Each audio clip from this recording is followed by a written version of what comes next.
9, yeah. Or Yeah, 8, yeah, yeah. Math, sorry. yeah. Math is hard, dude. So it's Yeah. multi-blind. Cubing King in chat just saying Sig's camera is delaying. Anyone else is watching, experiencing that, let me know. Because not gonna lie, on my side, it looks normal. Completely. So shout in chat if that is a problem. Otherwise, we will keep talking about the things. Um, and that was basically where we left it off, right? Is you'd hit and started trying to, obviously you had Yeah, this pretty big much. PB, but in general you're trying to sub hour 42 cubes. People are really starting to kind of I think you're on the map as one of the top multi-blinders at this point, but you still don't have any multi-blind records as far as I'm aware, right? Not even NAR Yeah, yeah. 2. I think my official, yeah, my PR when I got that 41 and a 42 at home, my PR was still 22 points, Damn. I think. So yeah, Yeah. But bit I of was a plagued disconnect there. for a long time by just like never getting an official multi result that was even remotely satisfying to me, like Yeah, for a very long time. that is wild. I I think I would say this might be a little bit of a spoiler, but I think the first ever result I got where I was actually kind of happy with it was 37 out of 42 at I think it was a Bay Area speed cubing or something Oh in wow. 2018. Damn. Um, And was that NAR at that point? Did you beat? no, Okay, okay, I think at that point Mark had gotten world record, maybe. I okay. don't remember exactly the timing, but yeah, it wasn't NAR. But it was at least vaguely in the range of what you were actually capable of. Oh, no, Mark hadn't gotten world record yet. Okay, No. But I think he had 40 out of 42 or something like that. okay, okay. So still right, Yeah. still some ground to make up. But yeah, Yeah. I mean, if that's kind of where we left off last time, basically end of 2017. What was then your road from I'm not sure which came first, your NAR or kind of getting to 50 cubes. So whichever of those feels appropriate. Why don't you talk us Uh through that?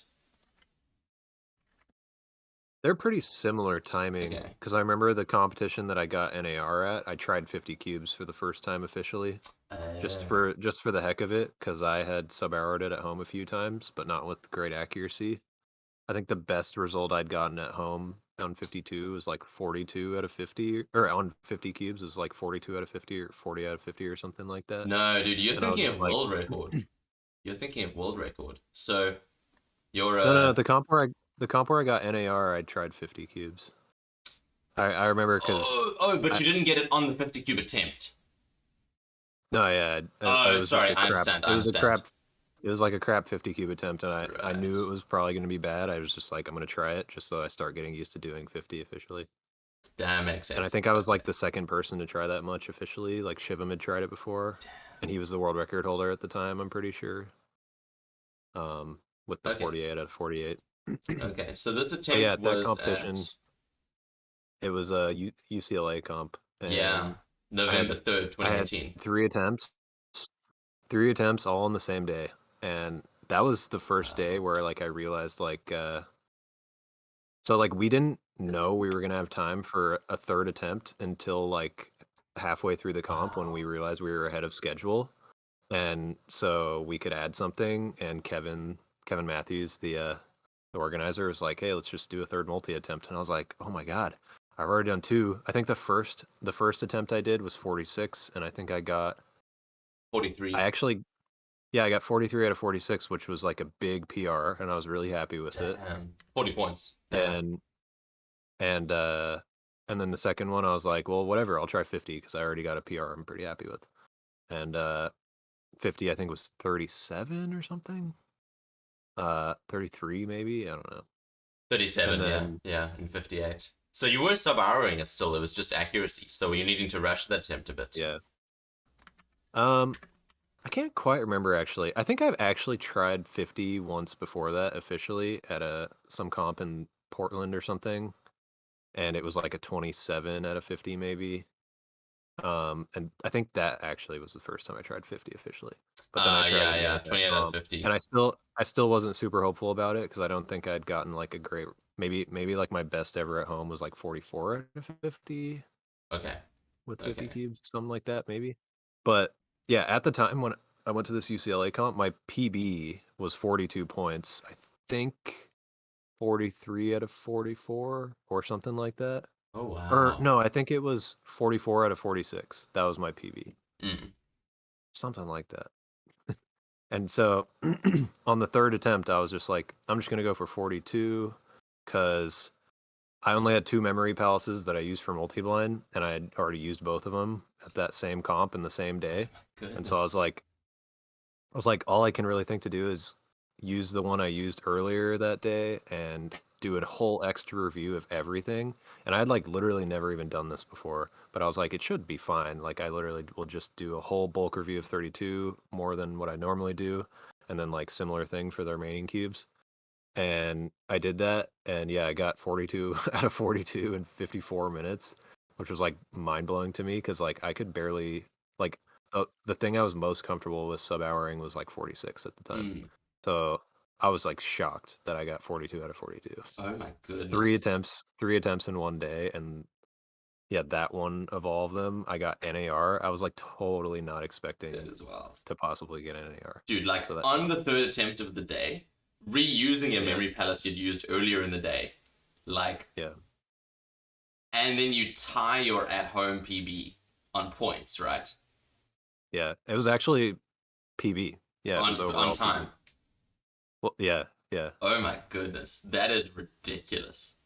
So yeah, that was really crazy and That is totally so cool. unexpected. Yeah. And basically this actually like gets us into kind of the interesting stuff because what I was doing for 46 at the time Mm-hmm. was um basically like 4 pass 32, 3 pass 16, 2 pass the rest.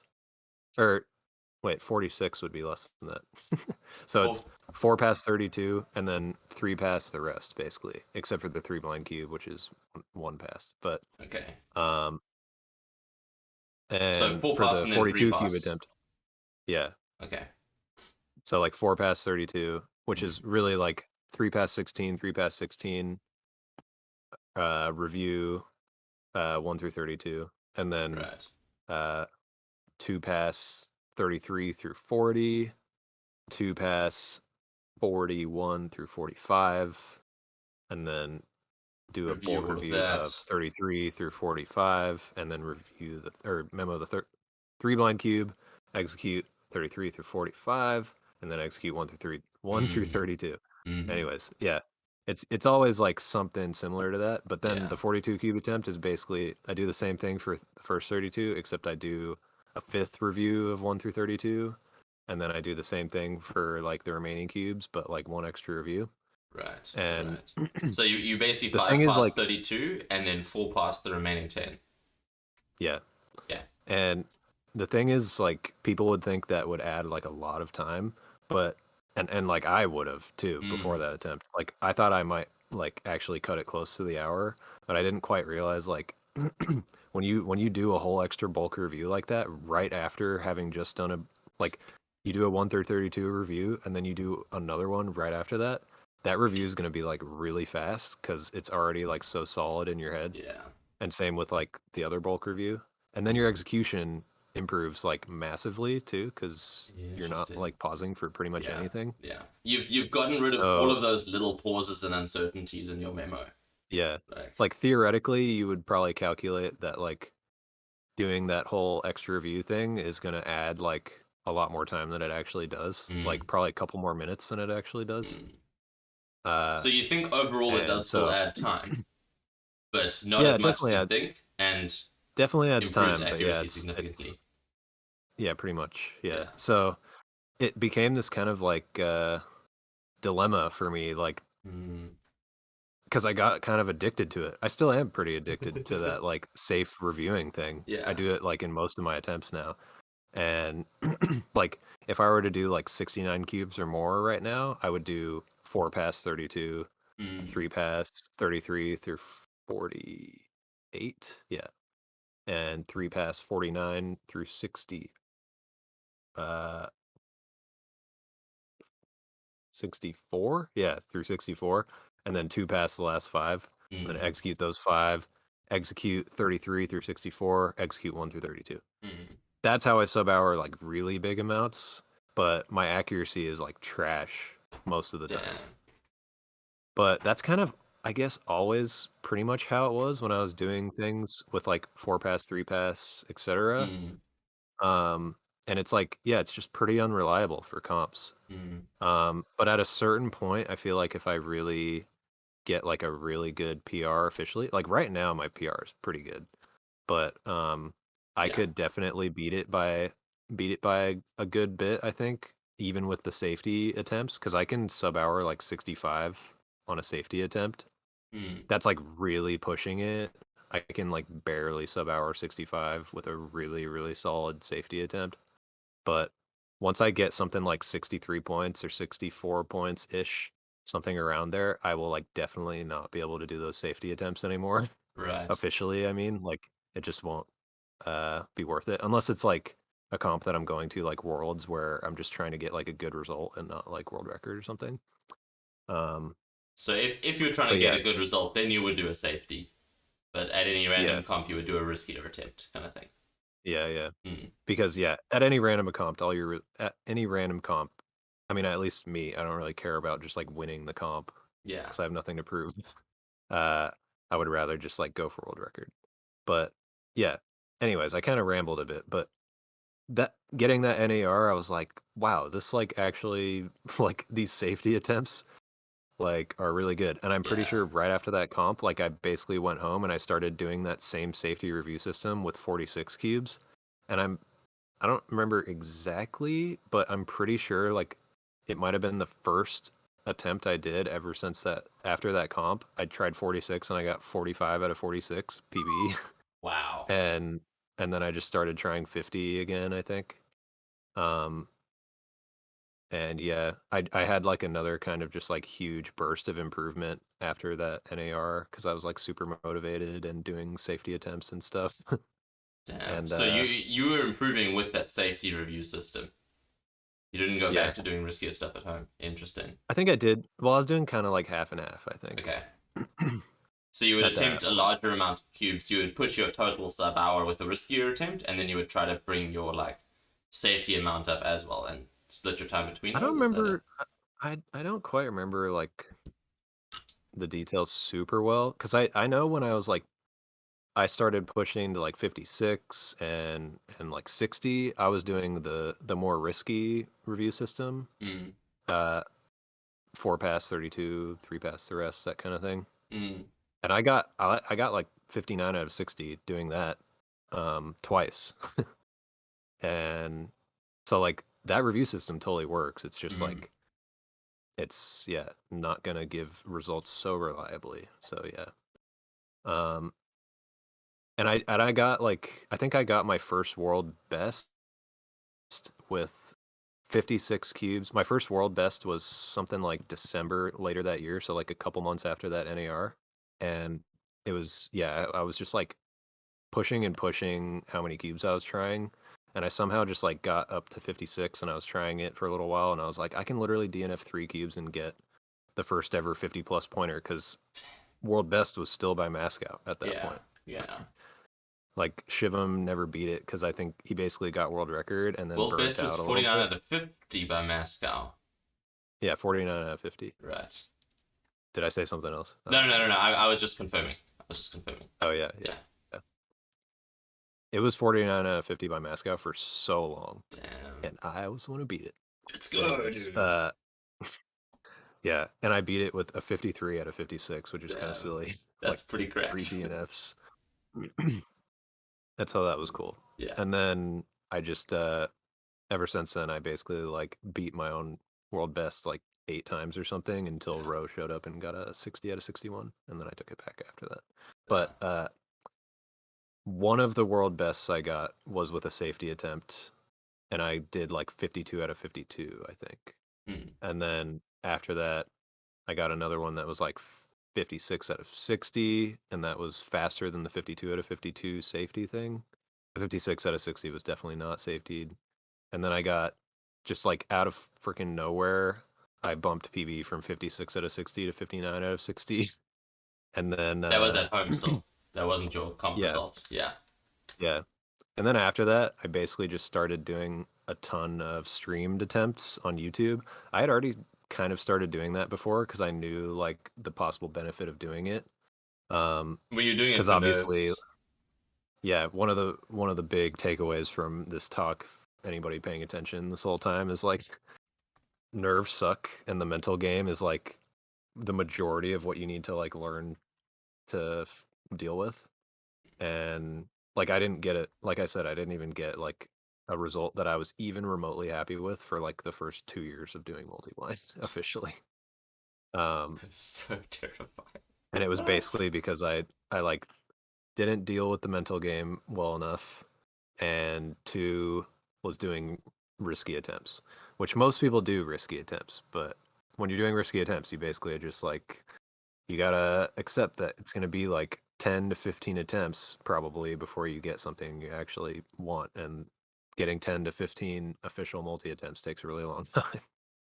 Uh, but anyways, um, damn, I got sidetracked. No, dude, it's cool. Uh, So oh yeah, it's so I started doing streams. I had done them before, and it was when I was trying to get better at doing 42 cubes with nerves, like basically a year before. And all my streamed 42 cube attempts were basically just total garbage, except for like one. I think I remember I got like and maybe like a was that 38 just out the of nerves 42. kicking your ass basically?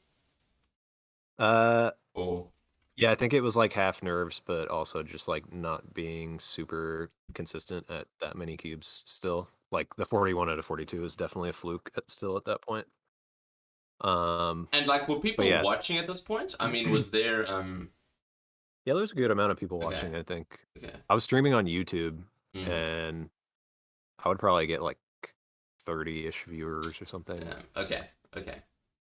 The view the viewer count on YouTube was always like so much easier to get high just because I had like thousands of subs. So I Yeah, was like, yeah.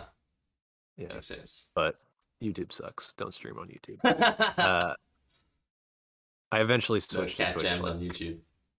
yes, I think I switched to Twitch like around 60 cube era. But anyways, I started streaming 60 cubes on Twitch. I think literally I did like two 60 cube attempts on Twitch, and then I got 59 out of 60 again.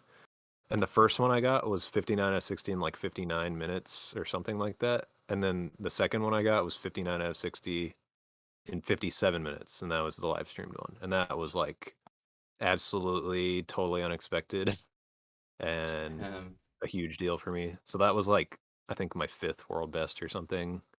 And at this point, the and only when person was who that is like chronologically? Like, was that I don't actually I only started watching your streams in like December that 2020. that was yeah, that was on YouTube, I think still. Oh, okay. But Still, right, that was in 2019, maybe like May, I think.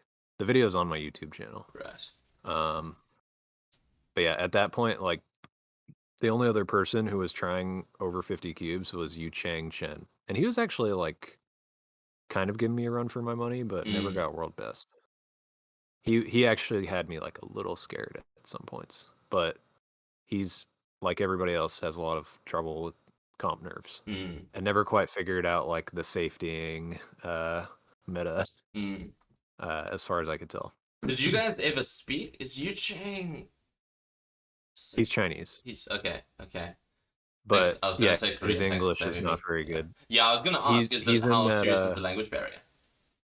yeah, the language barrier, at least with Yu Chang, is pretty difficult. Mm, Um, he's in that blind or that multi-blind group that I mm, mentioned before, but he almost never talks, and it's kind of hard to understand him when he says stuff in that group.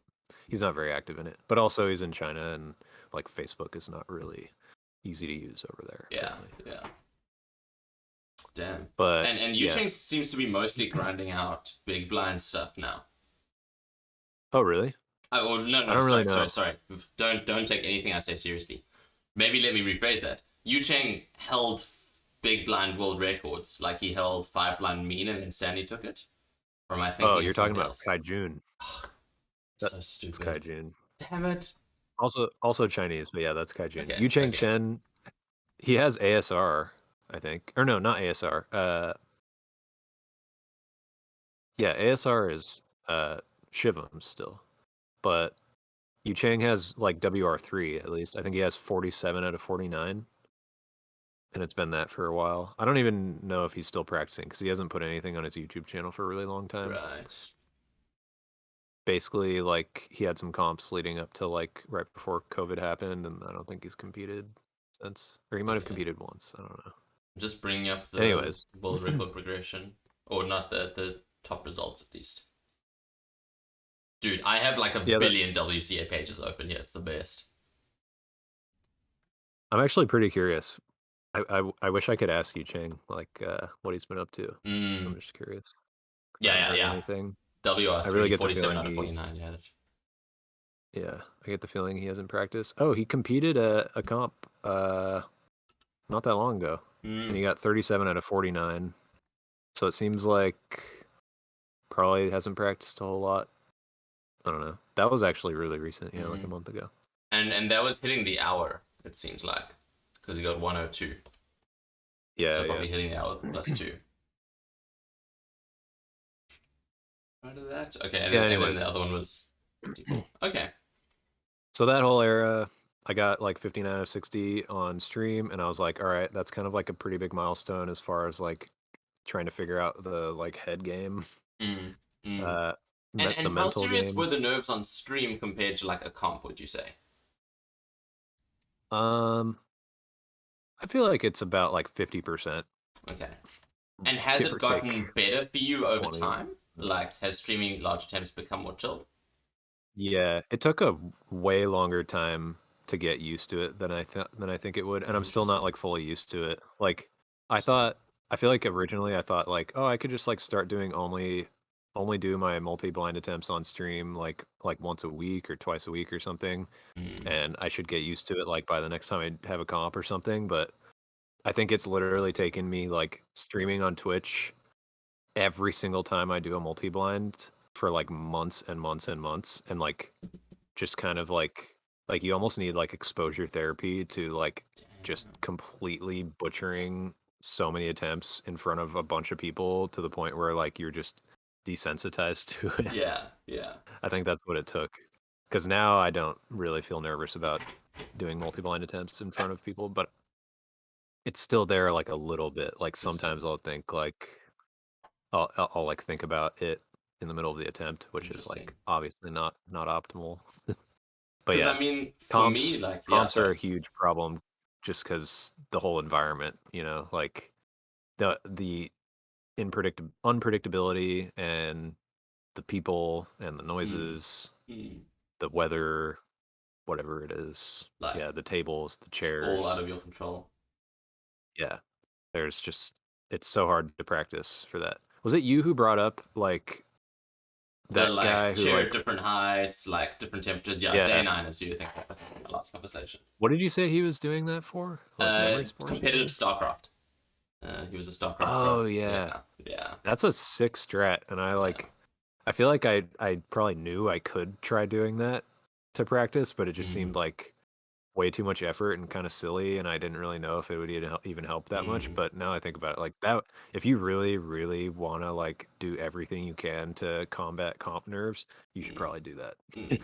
And I've also thought if you about can like do it. Yeah, you can start adapting that to the multi-blind context. I've started thinking like I think I would probably start using it if I hit because especially over here we're probably going to get 2 to 4 multi-blind attempts a year, yeah, unless we can really ramp up the amount of comps we have. Or certainly, so we have African champs 2022. We get if we get 2 comps before that, we're lucky, kind of thing. So I've started thinking about like I probably want to get to the point where I can sub hour however much I'd want to practice in comp, and then just brutalize myself with weird practice, like the chair at different heights, like all of that stuff, and then also doing things specifically like doing a multi-blind attempt and then doing another one in different palaces right after, or like only getting 3 hours of sleep and then doing a multi-blind attempt, or like waking up at midnight, just trying to do everything you possibly can to throw your body off and like yeah. Yeah. I mean, I feel like the practicing on low sleep might not be a great idea just because, like, that's something you can actually control, right? Most of the time, at least. You can Dude, I really make struggle sure with you sleep get before sleep. comps.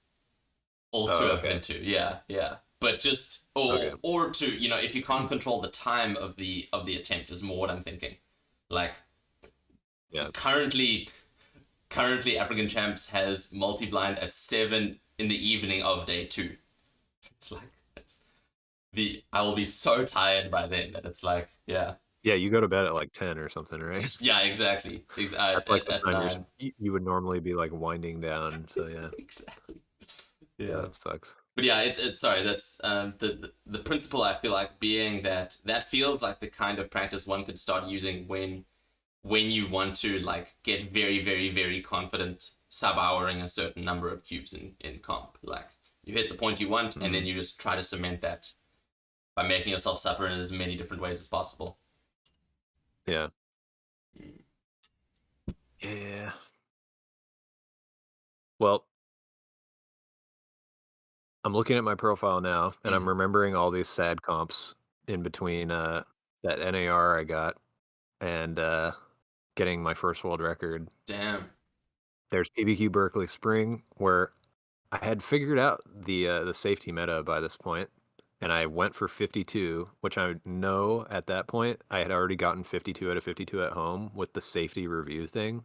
I'm pretty sure at this comp that's what the world best currently was, and I was like, all right, uh, world record at this point was still 48 out of 48 by Shivam in like 59:40 something. So like a a somewhat fast 50 out of 52 would be world record. And yeah, I got 47 out of 52 and then 45 out of 52. So that was annoying. And then I Jesus. drove all the way to Washington, which was a 12-hour drive for a competition that had two Mm. multi attempts and like all the other blind events and stuff. And I got 49 out of 58. This was not with a safety review thing. And then I got 43 out of 58. And I was crushed after that. That was Both of those like, non-safety. yeah, top Mm. two saddest moments for me. Like one driving to Wow. UCLA and like totally blowing it on all the 42 cube attempts, but then yeah, number two driving to Washington and blowing it on all multi attempts. That was sad because I just like go into these comps and I'm like I should like so easily be able to get world record like 58 cubes. Literally, I could DNF 5 cubes and get world Mm. record. Like, come on. Mm. And I'd already gotten 59 out of 60 at that point. I'm pretty sure. So I was like, come on, dude. And Um, how many could you sub-hour at home? Was it 60 or were you pushing over uh, 60 at that point? I'd probably done over 60, I would say. I'm pretty sure at this point I had done 59 out of 60 already. So I was probably trying like 62 or something at home. Yeah. So, So it was still like kind of pushing it, but still also mm, like the world record is 48 points. So I could mm, literally DNF 5 cubes with a 58 cube attempt and still world record. So I was like, it seems reasonable to not do a safety and just like do this mm, number. And it still didn't work. damn. Because on the second one, And then, especially 43 out of 58, you hit the hour mark. How much yeah, do you that think attempt was your just like frustration horrible. was with the first attempt was affecting you there? Yeah, a lot. I mean, it Uh, was just like I knew the first attempt sucked, and I was just like, I like have all the pressure on this attempt, yeah. and yeah, it just like destroyed me. I couldn't focus at all. And were you quite In focused on hindsight, I world record really, at this point? yeah, Like for sure, really because wanting it? Damn. I was like, I was like by far the best unofficially, and yeah, pretty much just like everybody was like waiting for me to break world record, Yeah. and so there was Yeah. like all the external pressure as well at the same Yeah. time. But So in hindsight, I definitely I should have after getting 49 out of 58 on the first attempt, I should have just done a safety attempt on that second one, yeah. and I would have probably had a pretty good chance at getting world record. Yeah. Like 54 or something would just, from my Probably at gut, that would point, feel like like, 50, 52, right, 52-ish. Yeah. right. Damn. Yeah, But then, because world record was 48 points, right? I know you've said this before. Sorry, yeah, yeah, it's a lot of numbers. yeah. Okay, okay. So then you still Yeah, it have was like, 48 for like almost a year, I think. and so it feels like you're being almost driven by frustration here in the sense of like, damn it, I should have world record by now. This shouldn't be so hard for me. And then almost making Yeah. decisions about how much you want to do in comp based on. let me know if, like, based on that frustration almost, rather than going, okay, how can I maximize my chance of getting world record? It's like, Well, if I get world record, I should uh, be able to do it at this level. I also Is that a always fair I was always kind of characterization? like I had like the devil and the angel on my shoulders, kind of Mm, like I don't know if one of them is necessarily bad and one's good, but like one of them telling me like you could just do a safety attempt and like pretty likely get a good result, and then the other one's like basically Ishan, like because he always had this motto that's basically like you should always try like the bigger number that you can sub hour because like the result doesn't even matter right now anyways. He always had this like motto. It was mm. like you may be like really sad or pissed about whatever result you just got at this comp, but like it doesn't even matter like a year from now because you're gonna crush that result You're going to be so much eventually, you better know? that you'll laugh at whatever you got, kind of thing. Yeah. Like, yeah, But yeah, I was always like at a certain point I kind of like I used to agree with that, and then I was like I want to get a world record. And I was like there's there's no guarantee that someone else doesn't beat it first and then make it harder for me to get it. So time actually kind of matters. So yeah, I was yeah, like kind of yeah. on a time crunch. I just like wanted to get a world record. Damn. But So it sounds like those voices were conflicting. You're like, oh, I want to get a world record, but I should still, yeah, definitely. yeah, yeah. Yeah, definitely. Oh, interesting. And who were you feeling competitive with at this point? My guess would be Shivam. I'm not sure. Who else was like, Uh, Not really Shivam. I don't think he was really practicing at this point, mm, but it was basically just Yu okay, Chang Chen. okay, He damn, he was he was sub houring like 56 or 55 at home at this point, and right, I think he would like be frequently trying like over 50 in competitions or like 49 if he was like trying to do something safe, I think. yeah. Okay, so And so you I was saw him like, having a decent shot at world record. yeah, I was still like a good bit ahead of him, but it was like, yeah, he could get it. Yeah, So, but there's also this thing of like comp RNG. I feel like if Yusheng just happened to get a really good result in comp and you got a really bad one, then like you know yeah. you still don't have world record kind of thing. Yep. Yep. In retrospect, do you feel like you should have? Do you feel like you should have just focused on getting good results as opposed to like getting world record, or like how do you like reflect on the mental side of that now?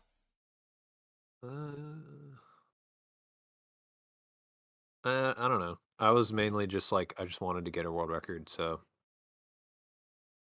if I could change what I did at that comp where I tried 258 cube attempts, I would have tried safety attempt on the second one. That's all I can Mm, really say, mm, I guess. makes sense. But Yeah. then that comp where I got that first world record I got, funny story is that comp was basically the exact same situation. It just wasn't in UCLA. It was the exact same situation as when I got that NAR 42 out of 42. It was 3 attempts in one day, and the first two were not safety, and the third one was. And then I got world record on the third one. Damn. And yeah, it was the third attempt of the day with like yeah, reused pellets that I used earlier in the day. Wait, for real? But And this time, did you know? Did you know that the third attempt was yeah, happening? Sorry if I'm missing random it, things you're saying. I'm also it pulling up was it was like WCA pages. pretty sure it was gonna happen as long as we were like on time and we were. So yeah, Right. Okay. there was Okay. a chance it like Damn. wasn't gonna happen, but it ended up happening. So yeah, we were That is stoked, and then I got wild. world record. So, oh my goodness. It blows my mind that you reused a palace and got such good accuracy. Yeah, it blew my mind too. Yeah, absolutely blows my mind. Okay, and this was world record by time versus Shivan's result, right? Because you got Yeah, 48 points here, beating Shivan's previous 48 yeah, I out of beat it. 48. Yeah, I just beat it by like 3 minutes. Right. That was another case of like I didn't realize I would sub hour by that much, and I probably could have tried more cubes. I could have tried 54 and still sub houred. Damn. So, okay, I'm just checking the time. Okay, and that was still world record by like 3 minutes. So I mean, you have a yeah, Yeah, a pretty and phenomenal those like 60 yeah. those are my first two 60 cube attempts officially Mm, too, and those weren't that shabby, honestly. I got a 53 out of 60 in 57 minutes. That was pretty cool. That's actually like really solid given like where I was at that mm. point. So I'm proud of that still. And I mean, like so this comp, your first world record happened in May, and you also got your 59 out of 60 on stream in May. So like, uh, and I'm just looking at the timeline. Yeah. Like the Washington comp that kind of kicked your ass was April. So like, would you say there was like a dip of Oh, motivation okay. and you were starting to get back into it in May, or like Yeah, I what guess did the I in between period definitely look like? after that Washington comp, I didn't do multi-blind for like 3 weeks, I think. Like at all. I didn't do it at all.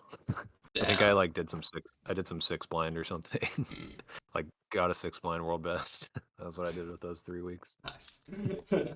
And do you think that was like a like would you rather that you had been practicing then, or do you think it was good to just take a break and like let your It was mental probably reset? it was probably really good to take a break, Mm, yeah. I feel like mm, yeah, taking breaks every once in a while can like definitely help. mm. That's cool. Okay. I feel like that might have something to do with why I improved at three blind. I like took a pretty decent break recently. Might have something to do with it. I don't know. Yeah. But yeah, that comp was Okay. cool. Uh Fun fact that 53 out of 60 would have been NAR, except it never was because I got world record right after it. That's awesome. That was 46 points, I think. And yeah, before that, NAR was 42 out of Yeah. 42. By you, obviously. Yeah. Yeah. Damn. Yeah, that was cool. And that was Okay. also, I think, my third time getting unofficial official world record mean of three. The first time being at Snap. the comp where I got NAR, the second time being at that PBQ Berkeley where I Yeah. tried 50, 46, 50. And then yeah, the third time the comp with the world record. Has anybody else done this? I mean, Uh, three rounds of multi at a comp are so rare in the first place. like done what? Done like even come close to your first world record mean of three, which is something in the range of like high 30s or When 40 I or something. yeah, when I first got it, I think it was a 37 mean Okay. or something like that, or like a 35. I don't quite remember. What is 40 plus? I don't know even what this result is. 24. 40 plus 24 plus 42 over 3. What is that? 64, Uh, 40, 108 40. or so divided by 3 is really close to 35. Oh, yeah, 30, 35 34. point. Okay, sick. Yeah. 35.3. So that was my first one. And I beat that beat Camel. Camel had the unofficial official world record mean of three. It's like such a I guess we could just call it uh wait, there's some term for this. Oh, this is where the Unrepeatment. term UWR actually like makes sense Uh, in the whole if you believe in world best and all that junk. Uh is there a difference between unof- world best and UWR? no. Okay. Well, God, this is an annoying semantic argument that a lot of people have, but uh I think world best is a good term, but if you subscribe to the whole world best and like PR, PB, world best Right. versus like unofficial world record, that whole thing, um, if you use the term world best, then it makes sense to call like something like my multi-blind means and comps. It makes sense to call those unofficial world records, Right. but most people would call like something you do at home that's the best result anybody's ever A gotten in UWR. an event period. That's what they would call Right. unofficial world Right. record. So So yeah, it's if kind of PB confusing. is your best result at home and PR is your best result in comp, then Yeah, world best is kind of like at best home the result best ever result, done. and then It doesn't have to be UWR at is home. best result in comp, according to the Like semantics that people would put forward. But that's not really world widely world used. best doesn't have to be at home technically. Yeah, But yeah, yeah. Anywhere. yeah, Yeah, and then anywhere on the unofficial world planet Earth. record would be like yeah, it would be like something that uh I guess it would be like you could also call like didn't like Ruhong get like a some really sick average of 12, like rolling average of 12 in all his Uh, like last three official averages. right. That would In also be comp. like an unofficial world record, Right. Right. that kind of thing. Yeah, and like yeah, multi-blind means aren't recognized officially. Yeah. So you could maybe call it an unofficial world record So if you it's wanted some to. statistic achieved I in mean, or across WCA competitions that is not yeah, recognized by that the isn't. WCA. Yeah, yeah. Damn. But yeah, if you didn't want to subscribe to the whole world best and PR thing, you would have to call this mean of 3 that I got an unofficial official world record. This is about as semantic as it gets, I feel like. Yeah, yeah. Yeah, yeah, Damn. yeah. It's a Okay. pretty annoying conversation. So, But yeah. yeah. Anyways, Doesn't seem like what so I brings you life in the world. so I beat Camille's at that NAR comp, and then Right, I beat mine again. I think I got like a 37 mean at that comp right after that, and then right. yeah, at that Silence in the Grove, that was pretty good. That was like 40 points or something. Wait, no, it's more than 40 points. What am I thinking? It was like 44? Silence in the Grove. Oh, the mean here. The mean It was here is 104, 154. It's like 51.3 or whatever. 51. Yeah. 41? Silence in the Grove 2019. 42. Oh, it was yeah, 42 plus 46 plus 50 48, I mean. So yeah, that's 45.3 mean of 3. So that was pretty cool. I got a We are looking at 45.3 different degree. competitions. Yeah, That'll at do it. Silence in the Grove. Are, Yeah. are you sure? Silence in the Grove 2019? Yeah. 45 mean of 3. I think you're having a brain fart. Dude, I think you're having a brain fart. Let's fight this out. So, Silence in the Grove 2019, what was the first result? 51 out of 60. I'm adding the 42 number points. solved, not the number of points. Oh, damn it. Okay, I had the brain fart. I'll admit it. I'll admit it. How Zyro, thank you so much embarrassing, for that dude. follow, dude. Oh Yo, my top 10 in chat. What goodness. up? Yo, Tim, what's going on? Oh, what's... Sorry, dude. We've missed so many people in chat. Tim, Abby, what's going on? Mittens, what's happening? Dare's in chat. Yo. Damn, yeah, I missed everybody too. Yeah, yeah. Oh, man. Comedy Fish, what's going on? Oh, sorry. Okay, Cuban King, I see that you're asking some more kind of... if I could... At the risk of sounding like an asshole, basic blind-related questions. We probably won't get into them now.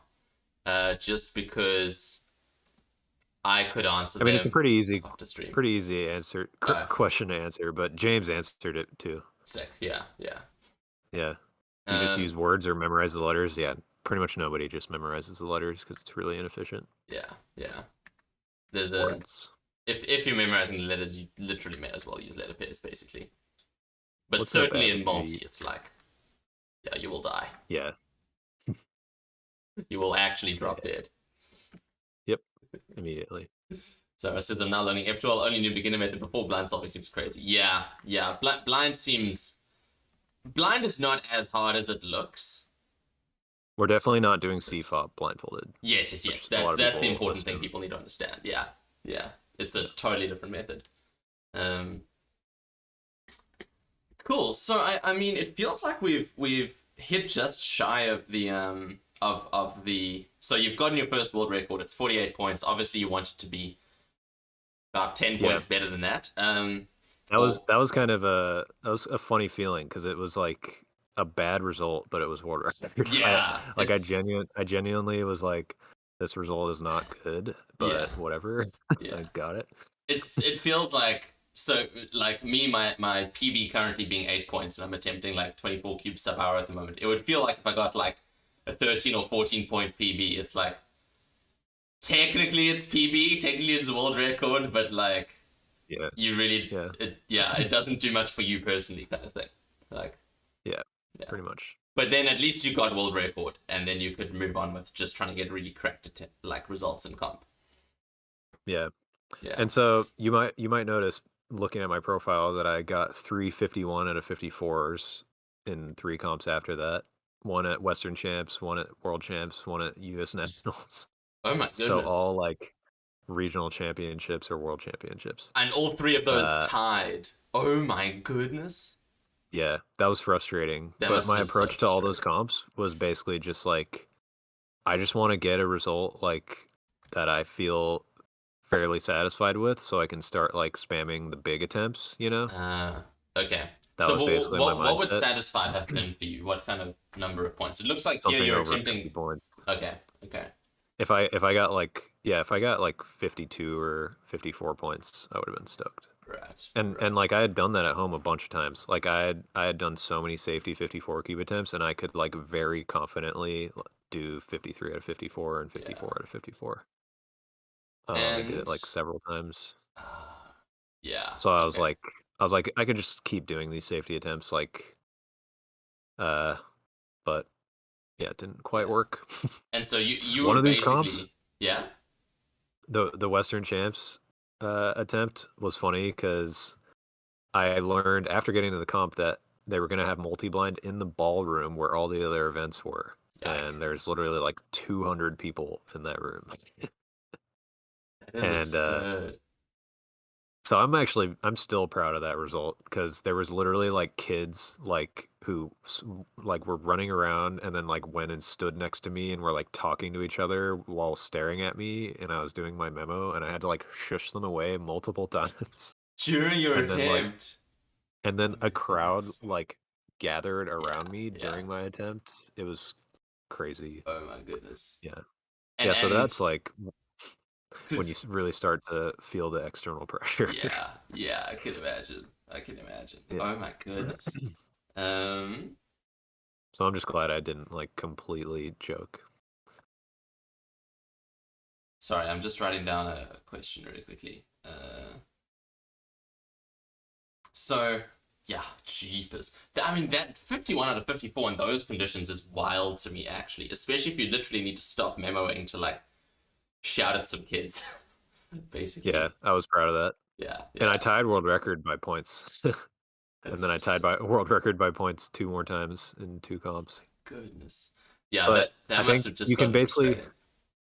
you can basically see there's like a theme where I'm at this point just like 95% of my official attempts are just like me trying to figure out the mental game Mm, and doing mm, safety attempts.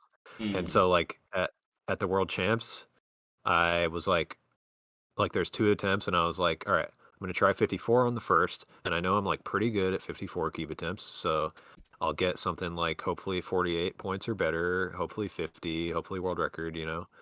And then on the second attempt, I'm just gonna try something like 62 and Yeah. like hopefully get something good because I won't be nervous.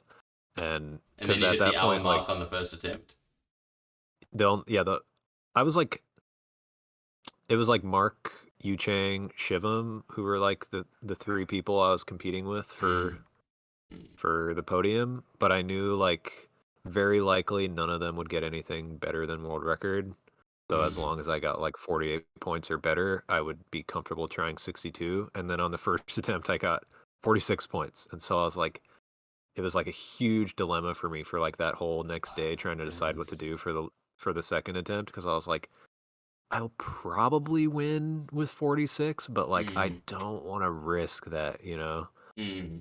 And yeah, this is basically like the point, like one of the only instances where I will uh go for winning the comp specifically and like strategize that way rather than just like going for the best attempt I can get. Yeah.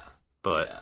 in this case, it kind of turns out to be like pretty much the same thing Because nobody beat because 46 points anyway. yeah, nobody beat 46 points. Yeah, Yeah. Yeah. but Shivam got close. I mean, Yeah.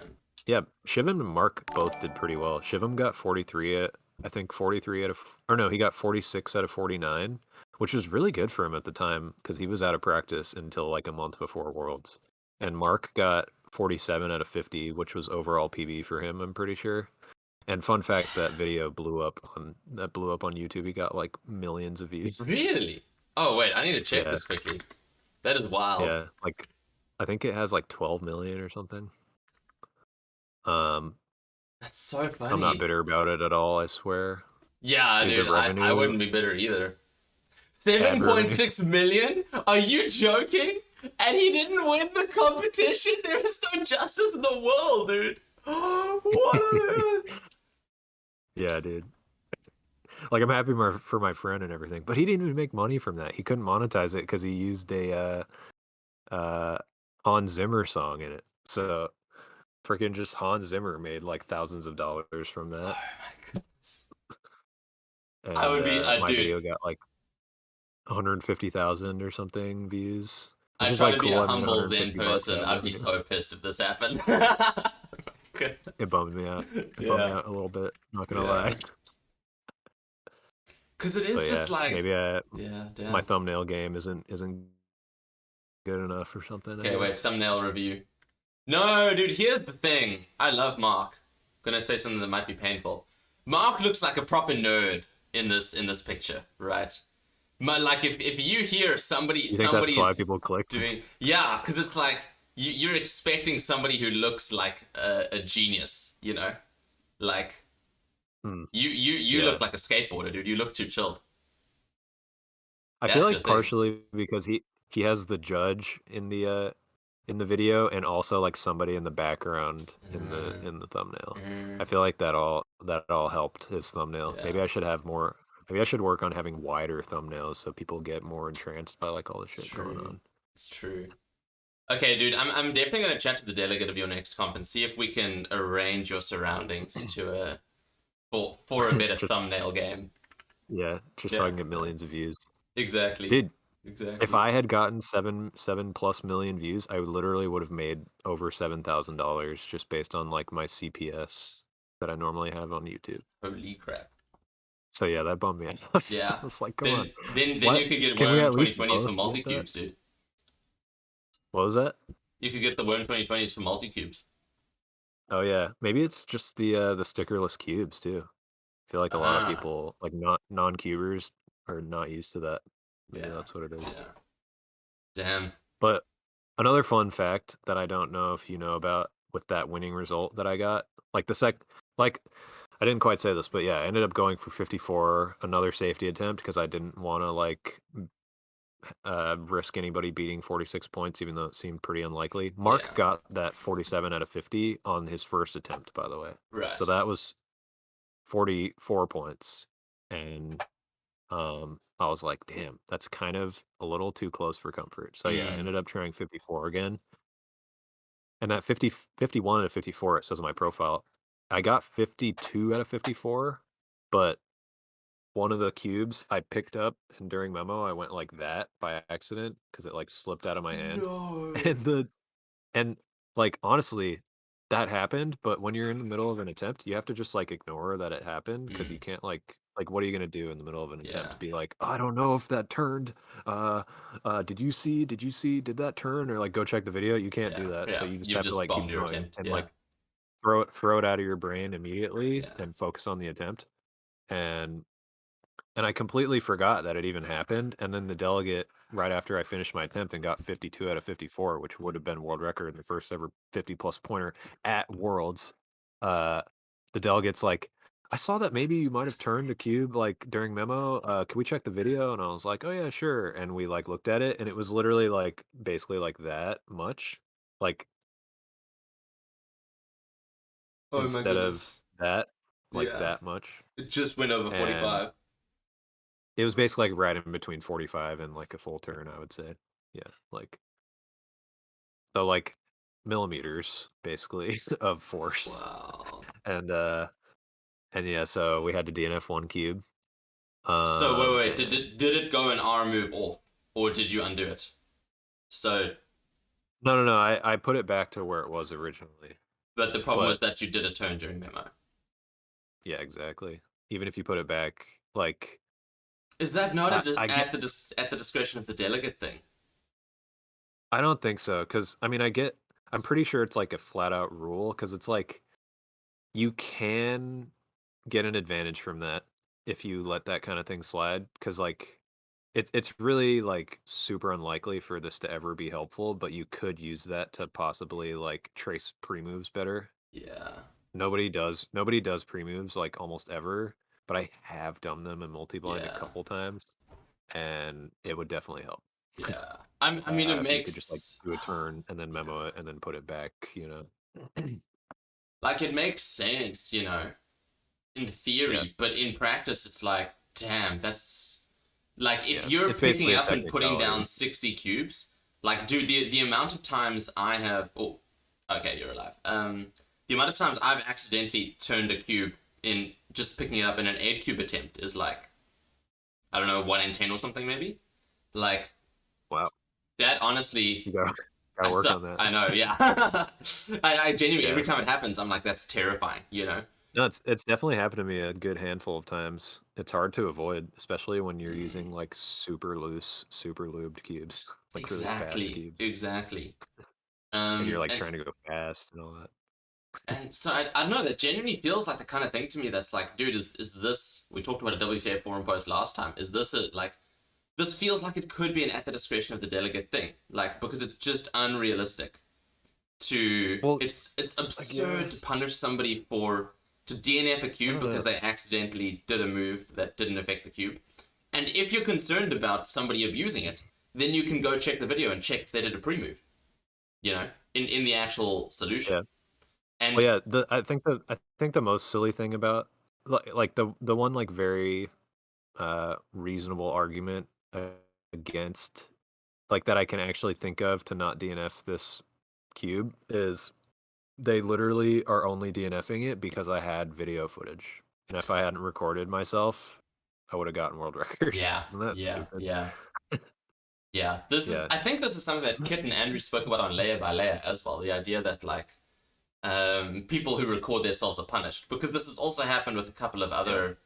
I won't be able to remember them off the top of my head, but like a couple of other world It's record happened to attempts Max have been. Park a couple times. Yeah, that's what I was thinking. I'm not Max sure if it's with Max miss Park's scrambles or what, but well, he lost a couple world records because he touched his GoPro and turned it on or something like during inspection. mm, So then mm, you can't interact with like any kind of like devices in that way mm, after the timer is already started. mm. Like after you can already see the cube, basically.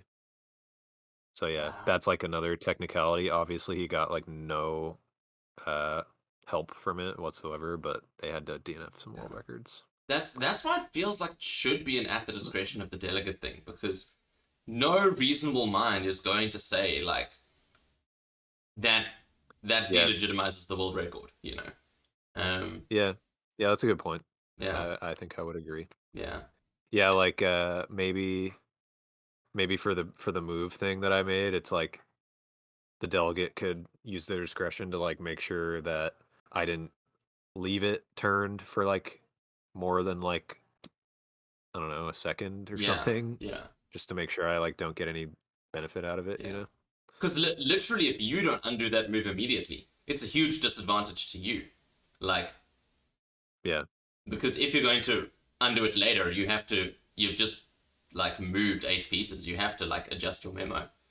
Um, yeah, yeah, I don't know. It definitely feels like it's your thing is exactly the same. No reasonable mind would say you got an advantage from that, and to lose yeah, yeah. I guess. exactly like you said, like world record at Worlds, first 50 pointer, because of an Yeah, absurd technicality that everybody knows was not helpful to you at all, is like, that hurts, yeah. man. It was super bittersweet, Yeah, especially yeah, considering that was uh the third 48 pointer I'd gotten officially.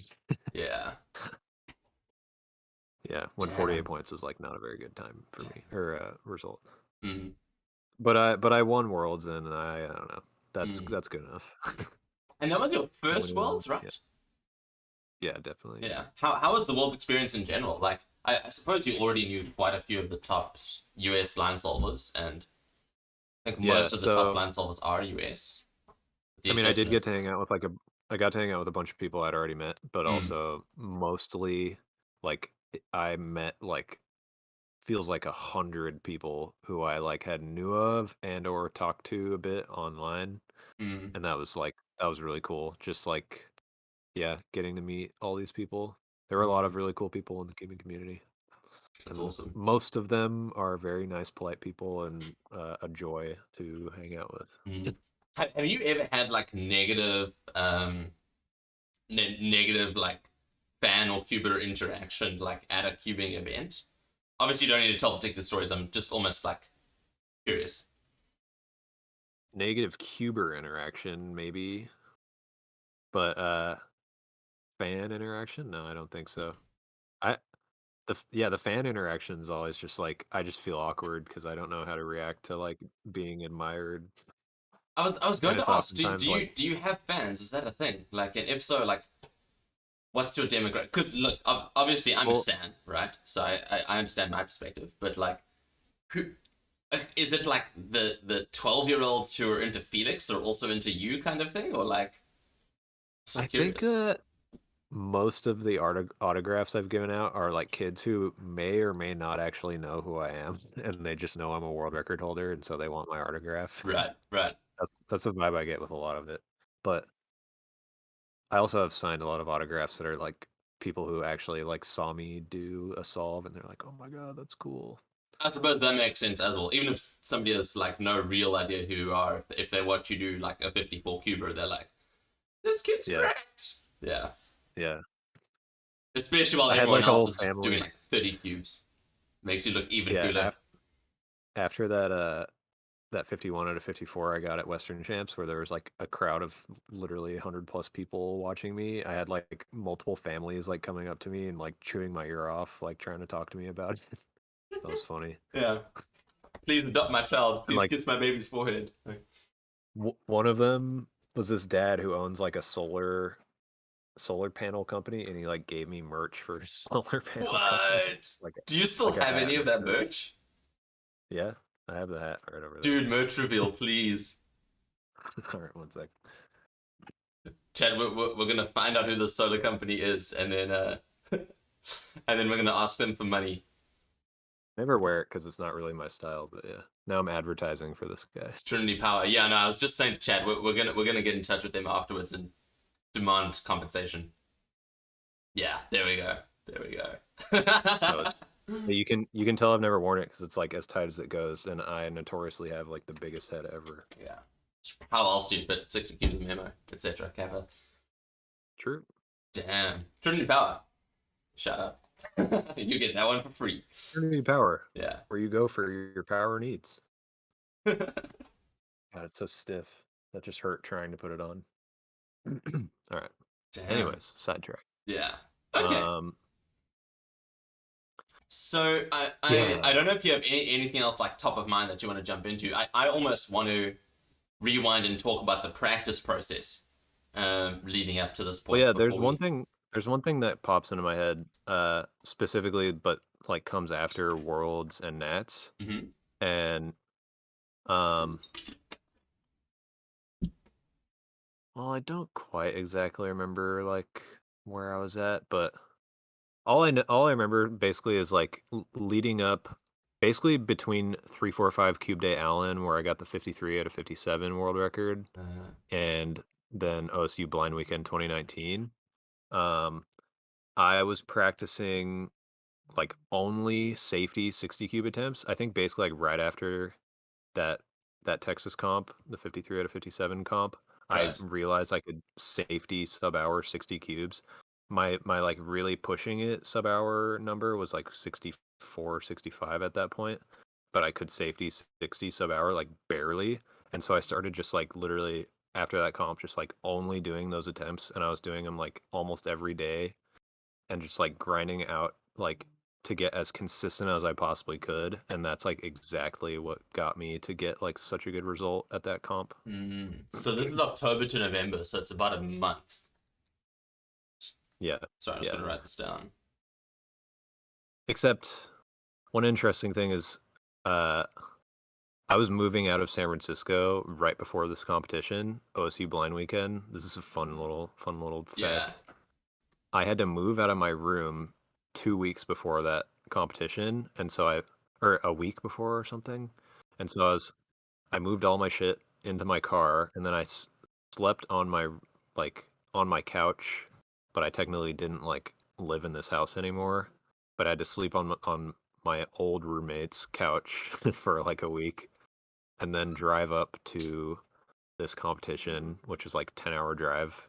Damn. But I think it like kind of helped me because I went like a whole week without doing attempts, and it like really cleared my palaces out. And also, I was like forced to make my sleep schedule like 12 to 8 because I was waking up by sunlight and my roommates and shit because I was sleeping on the couch every day. And so that actually ended up, like, really helping me, like, because I had, Yeah. like, already changed my sleep schedule to, like, being ideal for comps, And and yeah. was that before the 53 out of 57 or the 59 out of 60? 59 out of 60, correct? 59 out of 60. Okay. Yeah, Okay. yeah. The Interesting. current world record. Yeah. So a week with no attempts before that. Damn.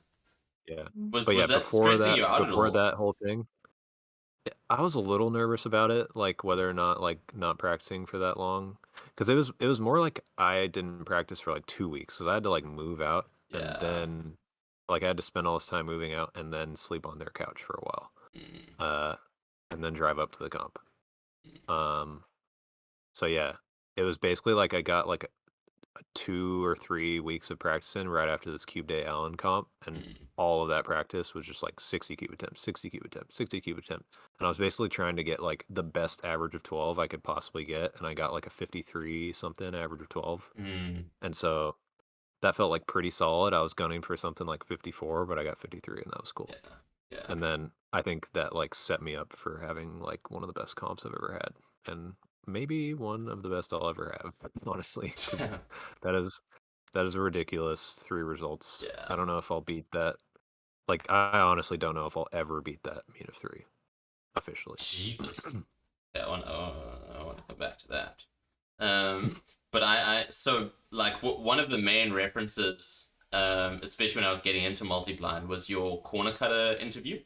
Um, Mhm. which was, if by some miracle people are interested in Graham and haven't listened to the Corner Cutter podcast interview with Graham Siggins, just search Corner Cutter podcast, and it's one of the last 20 or so that they did. Um, Mhm. Definitely recommend that. So that happened after Cube Day Allen, right? Because you got interviewed as a result of that world record, if I'm remembering correctly. Or Yeah, no. it was right after the Cube Day Allen. Right, Yeah, right. it would be interesting to listen to that actually, Mm. because yeah, that was like 2 years ago now, Have you and I listened to it definitely recently at all? no, I haven't Mm. listened to it since. I mean, I think I listened to it like once, like after that 59 of Mm. 60 comp, Mm. and I don't think I listened to the whole thing because it's kind of long. But it would be interesting now, and I could probably like that. That interview could give you a lot of insight that I don't quite remember anymore, Mm. probably. Mm. I Yeah. listened to it. I don't know, probably about a month ago now, when I was first starting of thinking of putting these conversations together. So I listened to it then, and like probably my main reflection is that there's a lot of like kind of basic multi stuff in there, I would say. So if people are Oh wanting a yeah. foundation for like how does the event of multi-blind work, like that's probably a good place to go. But I would, I mean, at least kind of thinking back, I would say that like a lot of what we've talked about now in terms of your comps leading up to this and stuff, like, and where your mindset was at, like I would say that doesn't feel like there was a ton of that, although definitely comp notes were a theme that you spoke about, and like, Yeah. I think I was just like at that point like way more familiar with the the details of my progress in that year, and then mm, like all like the timeline of everything basically with all the mm, comps and stuff. mm, mm, And yeah, I definitely remember talking a lot about how like I basically go like my pattern is like about a year of just like horrible comp results, and then I'll get like something like I'm kind of happy with, and then I'll go like another year of horrible comp results, and then I'll yeah, finally get something I'm like kind of happy with. damn. Yeah. And but I mean, it And does feel like 2019 was a pretty big year for you, because obviously 2017 was like 2017 was up and down. 2018 was frustrating. It sounds like for the most part, yeah. just trying to get a I mean, result you're yeah, happy with. And then 2019 was good for it was like good for like the majority of it, but then yeah, like I finally got something I was actually like really happy with at the yeah, right at the end. yeah, Like I was basically like that the whole like spring, I was just like getting crap results that I was pissed off at, like just straight up bad. And then yeah. I got that world record, which was like, okay, cool. But it's That's a world still record. 49 Yay. points. You still don't have a 50 pointer. Yeah. And Yeah, then yeah, I literally went like 4 or 5 months of just getting 48 pointers, and that was really yeah, frustrating. And yeah, then I beat my world record by 1 point, and I was just like, come on, dude. yeah. Uh Like, how and much then yeah. closer can I get to 50 points, kind of thing. Like, Yeah. But, like, Damn. even when I had basically figured out the safety meta, like, for the entire year, it still took me a really long time just to get, like, the result that I wanted, That is you know? wild. And would you attribute that to comp nerves? Like, or Yeah, I feel like what I was helped by in figuring out the whole safety meta was kind of, like, balanced out by, like, all of the like, external pressure that was added on because I became, uh, like, by far the best multi-blinder in the yeah, world. yeah. I mean, And if I also look just, at like, my own your expectations, you know? yeah, if I look at your results, I mean, you get world record, and then there are like four comps between that. So you get world record, that's external pressure. Then you're at Western champs, which is hectic. Like just from Yeah. the environment you've spoken about, there's people around you and stuff. You're at Worlds, which is hectic, and you're working on comp. You're trying to win the competition. You're not just trying to get a good result. And then you have Nats, which is also like a competition you probably want to win. Would you say you were trying Yeah. to win Nats, or were you? Well, yeah, Nats was not much pressure Yeah, to win. I was just I could get like 44 points and right. I would still have like you can see that I went for like a Six. not safe attempt on the Yeah, second attempt. yeah. Um Just I so was like chat. basically That's 44 out of 62. So Graham's first one is 51 out of 54 and 58. Pretty much securing the dub there, 48 points. And then yeah. the next one you just ripped it and went for 62, and then had 44 Yeah. solved at the hour mark. Yeah, I was pretty bummed about that one too. Uh, But there was dude, just like with all these big comps, it was not they did pretty good at Worlds in like making sure that people weren't interfering, like audiences weren't right. interfering, but they didn't do a very good job. They definitely didn't do a good job at Western Champs, but like US Nationals was better than Western Champs, but like still I had like 20 to 30 people watching me during both my attempts and I could see them in my peripherals the whole time. So it was Damn. like US Nationals. I want to see if I can find video of your attempt with the US Nationals. I'm gonna test your SEO here, dude. US Nationals Graham Siggins. Let's see what happens. Ah, yeah, we got it. And it looks like you guys had a separate venue, but that venue was open to the public, and there's like uh billions of people there. at US Nationals, you mean? Yeah, yeah. It 2019. was the same venue, it was just like a different room. But yeah, Oh, okay. people would just like go to that room. They could just like walk over there. It would take it's like a 5 minute walk from the main venue. And you have the space in front of you is open as well by the looks of things. You don't have a table against the wall, which is the meta. Yeah. Yeah. Yeah, it was just a table. Yeah. That was actually one of the things I remember you mentioning on Corner Cutter, and I was quite specifically. I then very deliberately did that at the one comp I got to do multi at, and I think it saved me. Was that you would try to push a table against the wall if you could, so that people wouldn't be in your vision while Yeah. you're memoing. Yeah. Yeah, and I couldn't do that for this comp. I don't really remember why. Um, but I couldn't. I mean, it looks like they have a Uh, bunch of stations set up for everybody, and so I could imagine it would just be yeah. weird if one person got to push their table against the wall or something. Like I don't know Yeah, if that's basically I don't even remember if I asked them if I could do it. yeah But yeah, I think I might have just assumed like, yeah, if I asked to do it, maybe a lot of other people are gonna ask to yeah do it, and I don't yeah want to you're like gonna ruin the whole make day. this huge Yeah organizational mess. yeah And like get an advantage that other people don't exactly. have. That would be my thing is like if I get to do it, I'm very conscious that I get to be against the wall and then everybody else is in these like exam rows, and then like I would just Yeah. feel bad the whole time, or like yeah feel a lot of like social responsibility or something. I don't know, which is again not Yeah. helpful. Damn. Yeah. Okay, so let's actually just kind of go all the way through. So talk to me about OSU Blind Weekend 2019, because I just tell the Um story. I don't know if I've heard you speak about it kind of publicly. I mean, yeah, so I mean, I feel like the most interesting part is just like the lead up, which I already said, Mm, like how I practiced for it, because that was mm, like It was basically all I was like full-time blinding That's and awesome. just like Did you have anything doing else going on, multi-blind or every like day. was what were you doing at this point? Were No, you still I was like studying, getting ready to or move. okay? No, I was just getting ready to move back to San Awesome. Diego. Yeah. Hold on one sec. What?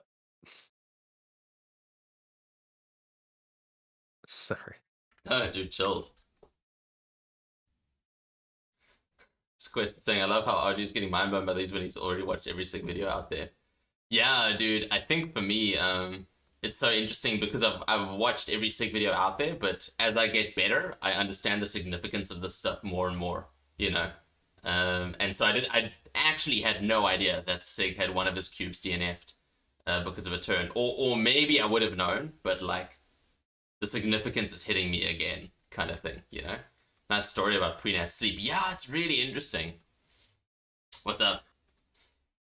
All right, sorry. Yeah, my sister wanted to say something to me. No stress. No stress. um, but yeah, I was basically full time, just like grinding to be as consistent as I could at 60 cubes, and I Yeah, knew exactly what I was going to try at that comp.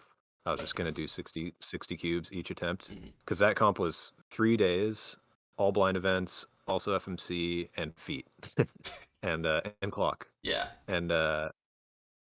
and shout out to Jason White, delegate in the Pacific Northwest, who let uh, multiple of us stay at his house, and I got to sleep on like an actual mattress, which was great. Dope. And I got good sleep, and it was fire. Mm. And yeah, everything about that comp was just nice. The only one complaint about that comp that I had was that the air conditioning kept turning on and getting like super cold. But other Oh, than that, snap. Yeah. it was like the ideal comp because it was like 15 people, and we all got like there wasn't that many people doing multi-blind, and it was basically just like me, Mark, and Stanley, and I think a couple other people, Mm. and we just got to like push our tables against the wall and like do our thing. Mm. And Mm. I also got to like make sure Matt Dickman scrambled all my cubes, and he's a really experienced delegate, so I wasn't like stressed about getting duplicate scrambles and Mm. stuff. Mm. So that whole comp was just Damn. ideal. And That's like awesome. I said, it was a 3 day comp, so every attempt was on its own day, Mm. and that's like So you have really a, cool. yeah, your brain can really reset. Your brain. How many Yeah, palaces did you have at this point? You were still using two palaces, it's right? still two. Yeah. Yeah, Yeah. But your at rooms this can point I clear out could a bit definitely between have one and three. I could have three palaces for multi blind. I just like it's a matter of like getting used to using one of them for multi, and it's just like that's hard. Yeah. And I just like have been lazy about it, and I don't. It doesn't really feel necessary. Like Interesting. considering like just look at the 3 attempt comps I have, and it's like That doesn't seem that's to be a rough. problem for you. Yeah, I'll be honest. Yeah, Damn. yeah. So I mean, damn, that comp must have been incredible. And I mean, at this point, were you feeling frustrated about world records still? Were you still like wanting to get 50 points? Because I mean, if we think back to like Silence in the Grove, right, and you get world record, but you're like really not happy with it, and then you're still wanting a better Yeah. world record. Well, Western yeah, champs, worlds, Nats, that Cube Day 53 out of Allen. 57 was still like really Yeah, exactly. unsatisfying. But I got like really, I think my confidence was like really boosted by doing that kind of practice that I did, where I Yeah, got like a yeah. 53 out of 12. Because like literally out of like 15 attempts or something, the worst result I got was like 48 points, I think. Damn, And so damn. I was like, if I don't beat world record like by a lot at this comp, like that's so stupid. I think Yeah, I got 58 out of 60 like 3 times in that session yeah. or in that Jeepers. those like 15 things. Yeah, But the first attempt of that comp was 57 out of 60, which was world record by 5 points. And so I had like all the weight taken off my shoulders on the yeah. first attempt, you Oh know? my goodness. And Do I you was think like, that was your if most significant world record? I mean, the 57 out of 60 was never actually a world record. Yeah, well, but like you know what I mean. Technically, even if you'd gone for 70 cubes and DNF'd everything the next two attempts, that would have Oh still been yeah. world record. So you knew Yeah. like that was in the bank. You knew you were leaving the comp with the world Well, record yeah, above 50 points. when I got that, I was like, I would be plenty okay with that if Yeah, I got that. Like yeah. when I was going into the comp, I was like, I was also gunning for like a mean. I was like, I want to get like over 50 point mean. That'd be cool. Oh But damn. uh, I was basically like, I'm averaging around 54 points, so if I get 54 points or better, I'll be stoked. Yeah. And, Yeah. first attempt was 54, so I was like, yeah, I Sick. basically felt like no pressure at all Sick. after that, Damn. And and was it that even that set me up for the next 2 attempts to yeah. be, like, also even more amazing, so that was cool. Was it a twinkle in your eye that you would get something as good as 58 points? Or were you just like, let me just do these attempts and get as good accuracy as I can and see what happens? I wasn't expecting 58 points at all. Damn. That was kind of like the same amount of shock, as when I got 42 out of 42. Yeah. Wow, Yeah, really? that's yeah. Wow. I was, like, totally not expecting it, and, like, the Oh kind of my shock was, goodness. like, taking off the blindfold and feeling like, I think I might have DNF'd, like, 3 or 4 cubes or something, and then seeing it was just 1, or, like, on the 42 cube attempt, it was, like, 0. I was like, "What?" Yeah. Like, totally, like, in disbelief, like, "No way. Come on." Right. Like, So "Did you the guys shock solve is one of these?" actually the shock isn't at the result in a vacuum as much as the shock is relative to what you were expecting when you took off the blindfold. Yeah. I mean, it's kinda both. Like, definitely going into the attempts, I wasn't expecting something very good, Yeah. but then, like, that 58 cube attempt, I don't know. When you get to, like, being super, super experienced at multi-blind, a lot of times you can kinda, like, guess, like, "Oh, I probably DNF'd, like, 5 or so cubes," and it's, like, something like that usually, but Mm. there's, like, sometimes these random attempts where you're like, "Oh, this felt really, really good. This might be, like, N out of N or just, like, 1 DNF," and it's, like, 10, and you're like, "What the fuck happened?" And then or, like, total opposite, Yeah. like this attempt where I was like, I feel like, I feel like there's, like, a handful of times where I might have, like, missed a move, and I also, like, ditched a cube completely, so, like, I don't know, maybe, like, 5 to 8 DNFs, and I took the blindfold off, and it was 1, and it was And it just was the the one 1 you that I had ditched. ditched, Yeah. and I was like, "No. There's What? no way, dude. What?" That's amazing. Damn. That's wild. Okay, so you didn't see that coming in general. And Yeah, especially no, because no. that was overall peak for you, right?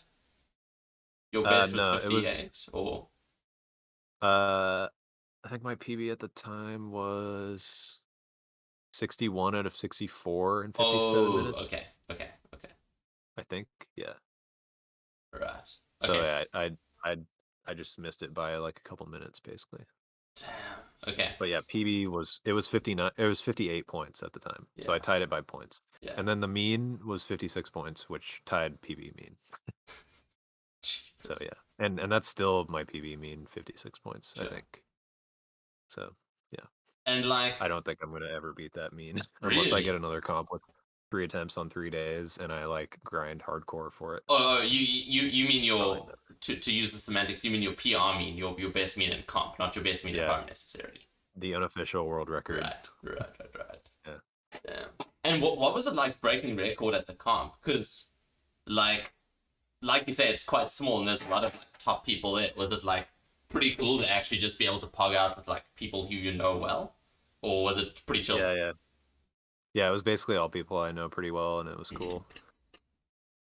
And you can, like, see Stanley in the background of that video, and Yeah, yeah, yeah. he had, like, just finished his attempt, and I don't think he was, like, very happy with it, so he was just like, "Whatever," and he, like, walked over to me, and then I could see he's, like, texting people because I had, like, 1 DNF, and he was, like, messaging people on Facebook Messenger or something, like, "1 Damn. DNF. It's got, like, 5 cubes left. Still 1 DNF." Oh crap, that's so Yeah. cool. Yeah, yeah, yeah. I've seen Stanley in the background of that. Oh my goodness, that's so cool. And like obviously from the general community, there's a lot of expectation about your results. Like, who Yeah. are you closer to at the moment? I'm imagining Stanley. I don't know how close you are with Mark. Like, what's your kind of closer community that you're speaking to, and like, what do you feel like their expectations of you are at I this think at that stage? point, it was definitely Stanley was the main person I talked to about Mm, just, like, any cubing thing, yeah. mm, Uh Mark a bit, but he mm. wasn't at that time, like, very, like, into practicing blind events. He's been, like, Yeah. very off and on, and at that point, he was, like, Off. half derusted, and Right. yeah, I think he tried, like, Right. 42 cube attempts or something. But Mark's a cool guy too. Mm, mm.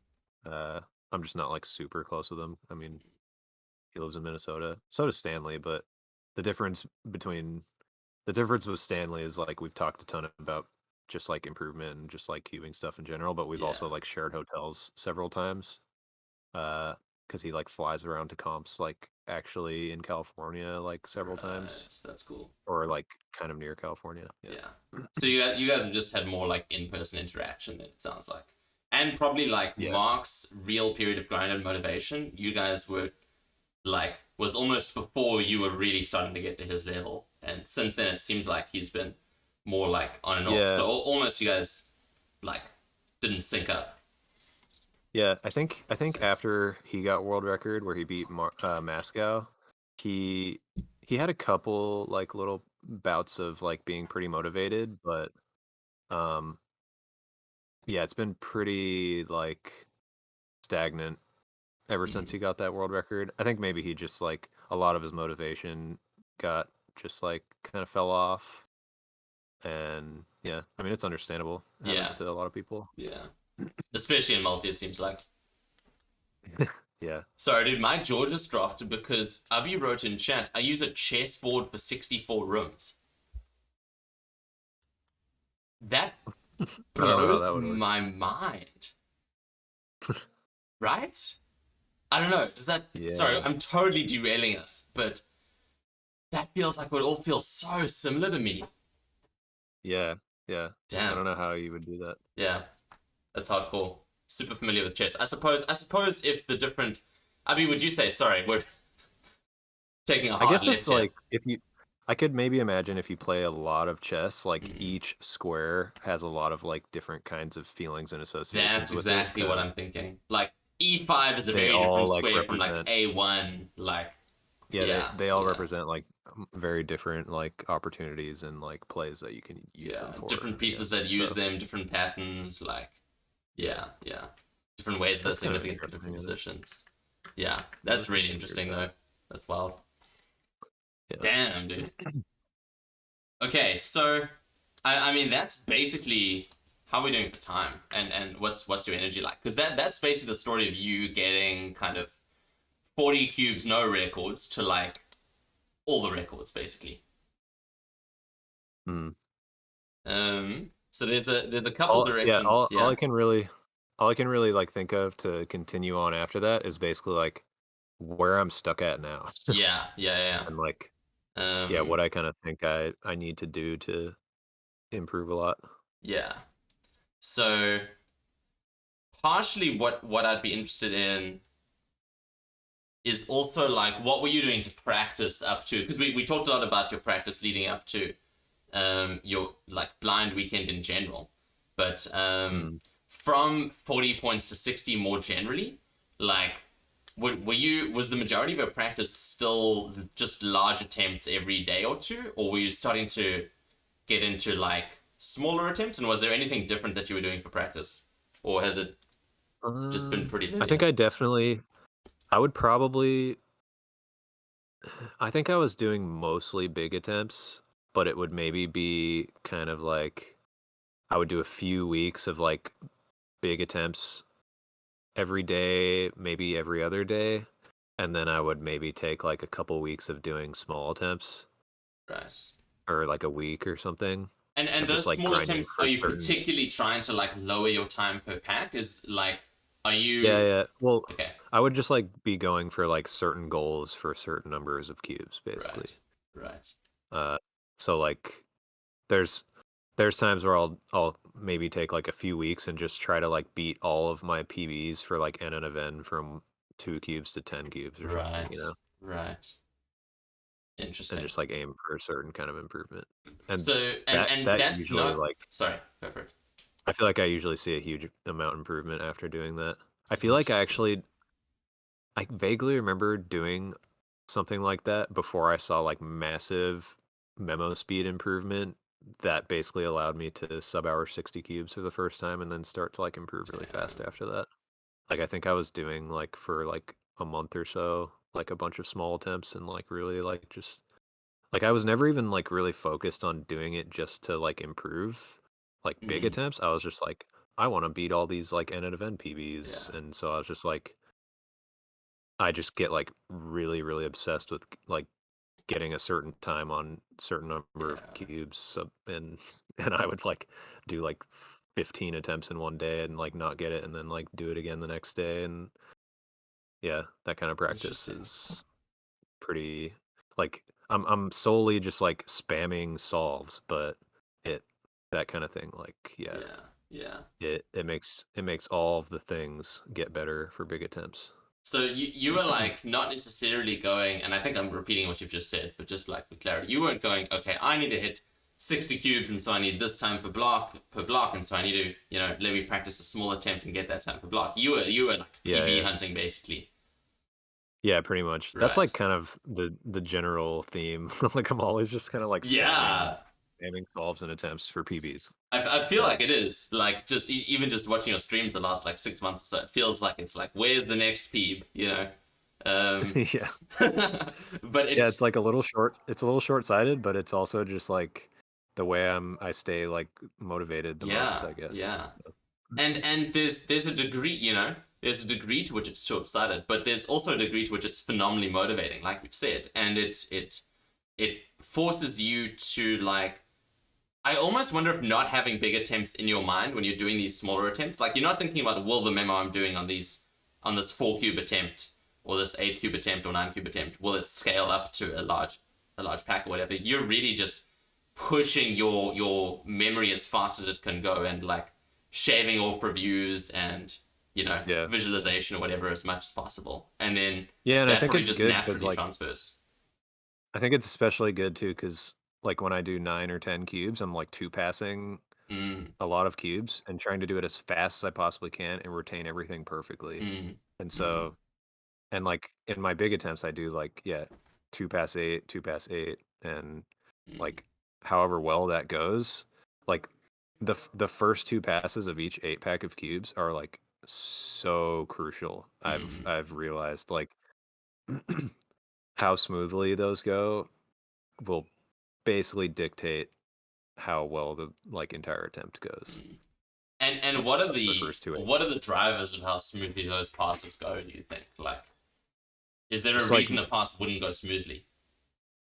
well, I mean, it's basically just like don't make any tracing mistakes, no Yeah. hiccups at all, and uh stay focused the entire time so that you're like thinking about memo and like letting it like basically you're thinking about it the whole time so that your brain is doing everything it can to like make it sink in as much as it can, you know? Mm, So mm, yeah, just like no tracing mistakes at all and be totally focused the whole time. mm, mm. And so, oh, dude. Okay, sorry. There's a lot of questions in my head. Do you mind if I just? That's kind of like something I think I realized and started getting a lot better at maybe through the 40 to 60 zone is like you really really have to just like become robot Mm, and like yeah it at that point you just start needing to trace so fast and like one significant memo error will just derail yeah. largely Yeah. what you're doing and will have like massive snowball effect. Yeah.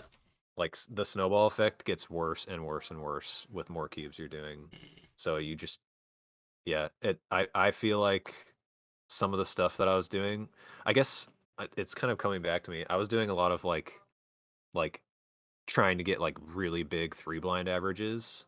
Like when I mm, wasn't really feeling up to doing like multi blind or I had just already done multi blind that day, mhm, I would go for like an AO50, a like successful AO50 or a successful AO100. So that kind of practice is basically just like making three blind like so easy to the point where you can just like one pass a cube and like 99% of the time not make any mistakes mm, and like have perfect execution, you know?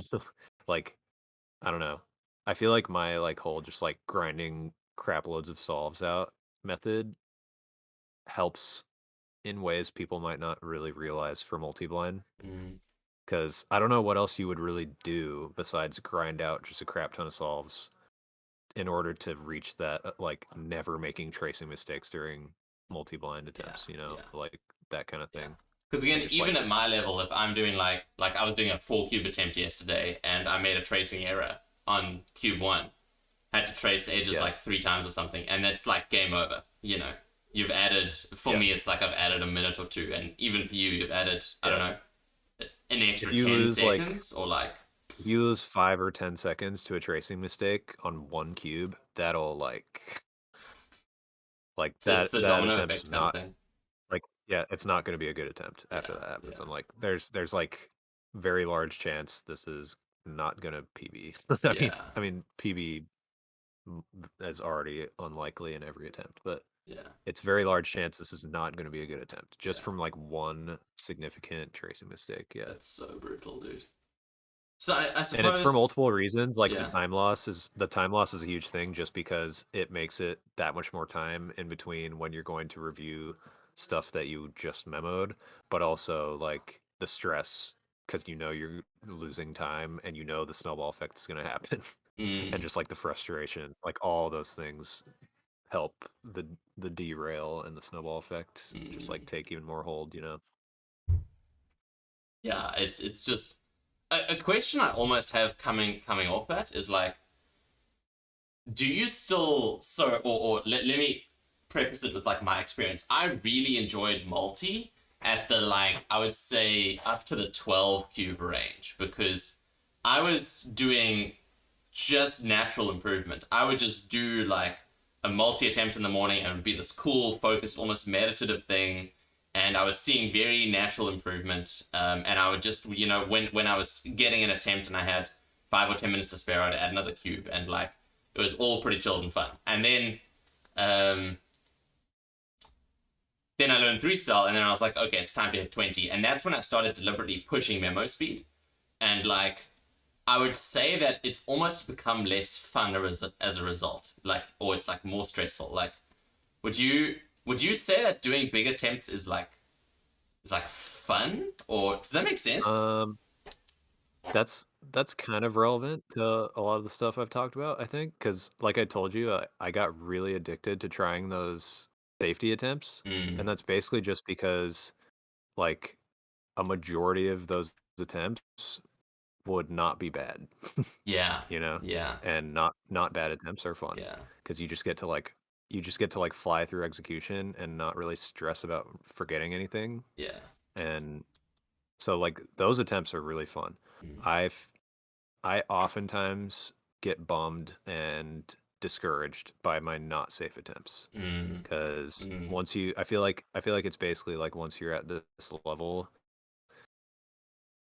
those not safe attempts are very oftentimes it's just like yeah, that's probably the main thing is like when you're at this like 70 cube level for one of those not safe attempts to go well, you have to be like perfectly focused the entire time. yeah, and not And, make any like, tracing make no mistakes. Like, tracing yeah, mistakes, like, nothing, yeah, and it's just, like, the odds of that happening are very low, mm, so it's just, like, yeah, mm, most of the time, those attempts are gonna suck, mm, but the safety attempts, yeah, I usually really enjoy them mm, because it's just, like, you do a bunch of memo and you're not and, like, as long as you don't make any, like, huge f flops in tracing, uh you just get to have this like alg marathon for like 20 minutes and it's just like really fun just like not pausing at all, put a yeah. cube down, you're never worrying about remembering anything, and it's like that's the best feeling ever. Smooth. I Yeah, love when I have attempts like that. yeah. Damn.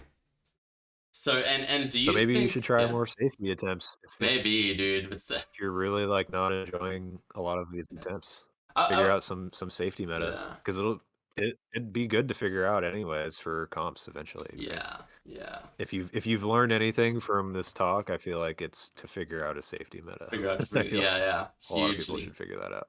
Damn, dude. I You should have probably both. when I can, You should know and yeah, go for it. you should know and be comfortable with like a non-safety meta, but also like yeah, you need both Yeah, yeah, yeah. for multiple different like scenarios and comps that you're gonna have. Sounds like you need to be super cozy with your safety meta as well. Like it sounds like the practice you Yeah. did, just getting really cozy with those 60 cube attempts was like crucial as well. Yeah. Yeah, yeah. Yeah, because basically my approach to official multi-blind now is like I will do these safety attempts until I get a result that I'm happy with, and then I will just like from then on, do all my official attempts on the non-safe attempts. Yeah. That was a Yeah. weird way to word that, but you know But what I mean. it makes Uh, sense. Total sense. Yeah. and yeah, that's just I think basically where I've landed. Mm. Like generally my strategy. Some people would maybe disagree with doing it like that, but I don't know. Maybe it makes more sense to do that when you're like getting to a higher level, like 40, 50 plus. But I don't know. Mm. If you're like really like getting results that you're really bummed about in multi-blind, like 10 attempts in a row in comps, yeah, try to figure out like some safety stuff and Yeah. grind it so hard that you know that you can like 9 attempts out of 10 get a result that you're happy with, because that's basically how consistent you have to be to Do it in comp. like have good odds of getting a good result in comp. Yeah, Yeah. Yeah. Damn. because official multi-blind is really really hard. Yeah. That feels like the main theme out of all of this, to be honest. Is just official multi is brutally hard. Yeah, it's one of the biggest things I've learned in my whole like Yeah. career. Yeah. Yeah. Yeah. So, damn, sorry, I've written down a bunch of questions. I'm just gonna, if anything pops into mind, feel free to go for it. Otherwise, I'm just gonna scan over this quickly. Um. Oh, uh yeah. i don't Uh, really I don't really know yet. cool. Two kind of more mechanical questions that just popped up as you were talking about, um, like your especially the smaller attempts and your three blind stuff. I assume that when you're trying to get this really good accuracy in three blind sessions, are you still doing audio for edges, or will you do three blind as a multi cube? Audio for Yeah. edges. Yeah. Okay. So normal three blind Yeah, basically. I That do was my audio gut. edits. Just Yeah. wanted to confirm. Yeah. Yeah. Um. And then what? I feel like Yeah. maybe it might be something to do with having done like thousands and thousands of edges only solves, just because I find those like pretty fun. Yeah. Like I like Yeah. by now, I really just like getting PBs. So I will like I have plenty fun also just doing like things that aren't even WC events, like edges only solves and corners only solves. I will Yeah. just do that for like hours sometimes Yeah. because it's like Trying to like kind of PB mind averages or numbing and whatever. just fun. Yeah. Yeah. And yeah, That stuff you've got like definitely feels like a three 10 by three more equivalent. PBs you can keep beating, you know. Yeah. Yeah. Yeah. And And so I've done thousands and thousands of edges only solves, and that will like really, really force you to get super comfortable with audio edges. So mm, like mm, I have no discomfort with audio edges. Like it's the safest thing ever for me. damn. I messed up audio edges 2 times in a row today, and like I cannot remember last time I've done that. Yeah. Like it's so rare for me to mess up audio edges even once. Like to forget any part of audio, it's Mm. so rare. Like 1 in 100, maybe less. And so yeah, like And do you feel I like don't your know. edge I don't know how to tracing? like Yeah. completely describe. I just basically have this like kind of like general point that's like grinding out a ton of solves is like super helpful for Yeah. just like accuracy. And Yeah. accuracy is like king in multi-blind. You like Yeah. need it. You need to like make as many things super super brainless as possible so that you can devote brain power to like the hard stuff, you Yeah. know. Yeah. Absolutely. Yeah. And that's what feels like really almost the barrier to entry for multi is like there's so much in blind that you need to get brainless. It's just like yeah, Yeah. there's just so much to work on. So Yeah. I wanted to just another like small random question. I wanted to ask like what your images are like. Like do you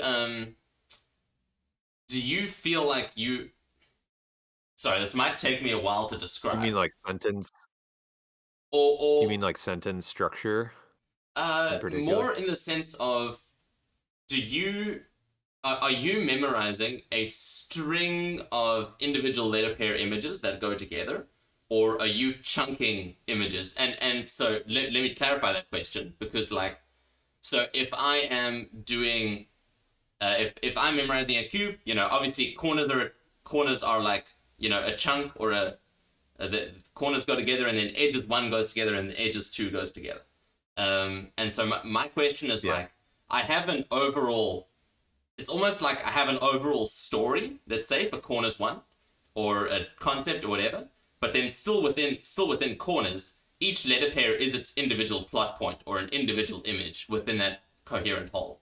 Like, so if I'm reviewing, I'm hitting each individual beat, if that makes sense. But I can also imagine a world where you Yeah. just remember that whole image, and like, Yeah, does that make I think sense? my approach is like I think my yeah, but I think my approach is just like a little simpler. I literally just like make a sentence out of first three edge or I make a sentence out of the first three edge letter pairs and I just kind of like conceptually think about that sentence Yeah, while I'm like putting myself in the first loci. And then yeah, I make another sentence out of the remaining edge letter pairs and conceptually think about that sentence while I put myself in the second loci. And then I do the same interesting. thing for corners. And so like and then I just have like a million rules for sentence structure, just like using all the Based on possible what letter kind of, pairs that could yeah, possibly yeah, come up in any combination, you know. yeah. I just scrambled this cube, and for corners, here's what I would do: B T V A G W K or Q D L. Give me a I'm second. I just want so to. BT is. Sorry. Oh, are you writing it down? No. I'm just getting my image. So BTVA Oh, okay. QDL. Oh no, it's Uh, BTVAGWQDL. okay. Sorry. Give me like 3 seconds, and then okay. Yeah, cool. Sorry, I just want to have my thing in the back of my mind. Okay, tell us the story. Oh yeah, okay. So BT is bet. So one thing I've noticed, I don't know if I like got lucky or if this is just kind of like if I got lucky with the letter pairs that I came up with, just like off the top of my head, because Mm, I like didn't I think I don't know if we talked about this, but I basically didn't make a letter pair list until I was like over 30 cubes or whatever, yeah, and that was just so that I could like weed out ones that were problematic. Um, but a lot of my letter pairs can like be used as verbs or like like or people nouns or people, like like the they're same word can multi-purpose. be used as like as multiple different things. Yeah, Yeah, yeah. So yeah, like BT is bet and like that can be used as a verb and a person because I think about like if I want to try to use bet as a person, it would just be like a gambler, you know? yeah, Like yeah. a better. I just say like the better is doing this or something. But Right. for this, I just like the image starts with BT, and I would just imagine I'm betting Mm, whenever I basically default to if the first letter pair is a verb, I'm doing that verb. mm. So it's like I'm betting, and then VA is Darth Vader, and then GW is grow. So I'm betting. So it's basically like I go up to Vader, and I'm like, I bet you are gonna grow QD, which is a quad, like a motorcycle with four wheels. Yeah, quite And, like, yeah. I bet Vader is gonna grow a quad and then it's gonna turn into an L. And an L is like a kind of like a really big joint of weed. It's like kind of a slang term. I have a lot of Yeah, friends who smoke a lot of yeah, weed. I don't smoke weed. I have a lot of friends who do, and so I just know these things. yeah. But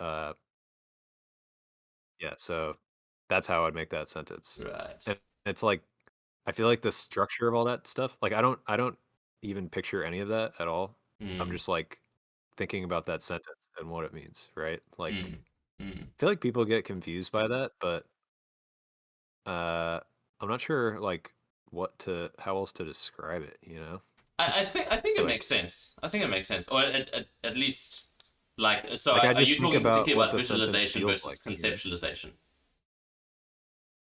Yeah. And Yeah. conceptualization is basically just like when you are thinking about this sentence, you feel a certain way about it. Kind of Mm, like mm, I don't know, your brain like processes it and you understand it, you know, mm. basically, right? I'm interested that you mentioned feeling. Like, would you say that? that feeling or association is like, is that a significant part of your memo, or are you just like searching for terms to describe quite a like internal process? Yeah, I think I think it's mainly that, yeah, Mm, that feeling. interesting. Because the way that I've kind of found that the memory palace thing works for me is like you're basically putting yourself in this loci and you have a specific emotion in your brain that being in that loci like sparks in you. Like Mm, it doesn't have to be like this profound emotion like beautiful or something, but it's mm, just like every little thing in life sparks some kind of emotion in your mm, brain. It can be like very like little and insignificant, but it's there. mm, And like being in a certain room, you have a very specific, totally unique feeling about that room. As long as it's not identical, like exactly identical to some other room. yeah, yeah. Uh, And when you say room, are you and talking so about you put your, loci or room here? oh yeah, like the low guy basically, Okay, yeah, yeah, cool. uh, is the point I'm trying to make. Yeah. But so you put yourself in that room and you have like it's like you have like that emotion triggered in your brain, very Mm, unique emotion, and while that's going off in your brain, you're thinking about a story. mm, And then you go back and you review that while doing the same thing. And it's like basically that emotion, that very, very unique emotion is being associated with this story. That's like mm, the best way I can think of how it mm, works. mm, And if you review it a few times, then you go back to that room, you're going to like have this emotion pop up in your head and it has an association with it now. And mm. that's like what helps you remember the story. Interesting. Does And that is make that sense? a yeah, that makes a lot of sense. Is that association like, does the story have a particular vibe as well? And so the emotion Yeah, yeah. associated with the A vibe is a good way to put it. yeah, Yeah, yeah. I feel actually. like So I feel like we're talking about vibes here. So basically there's a basically loci just a vibe, vibe. Yeah, and then you associate that to, are you then associating that to a sentence vibe, basically? yeah. I love talking about it like this. Yeah, it's I Yeah, find memos so fascinating to discuss because it's so difficult to like. I think we're kind of on the same page, but there's no objective way of knowing if what I think you're talking about in my head is what yeah. you're actually talking about in your head. Well, yeah, and I'm pretty sure not like even like top multi-blinders don't all have the same like experience. Yeah, So yeah, that's like pretty weird. yeah. And And I that's don't one know of the how to reasons I'm parse that. interested in talking to like a variety of people is to get a sense for like how diverse are the experiences and ways that people memo. Yeah. Because at the moment, I think you're the person with the most kind of public discussion of at a higher level how you actually like go about memorizing stuff, um, which is Mm. really just the Corner Cutter podcast and part one that we did last week. And so Yeah. like I'm curious to know how much somebody like Roe, uh, like how much did he draw on what you had said that was out there, and how much like has he approached it from a different perspective, kind of thing. Yeah. Um, I feel like his approach is it's somewhat similar, but also like it's like equal parts similar and dissimilar, mm, probably. I mm, think we do have like some things we do kind of differently. mm. Have you Like spoken to him much about he like the specifics of it? not in like super detail, but I Okay. do basically know that like he he doesn't really one pass as fast as I do. I think Mm, like or no, it's more like his so like every single time I review anything, I review it basically as fast as I can. mm, Um, but I know that like he will like he'll review something, he'll review a cube, and if it doesn't feel solid, he'll like hang on to that cube for like 5 more seconds and mm, review it more. mm. And I like really don't vibe with that.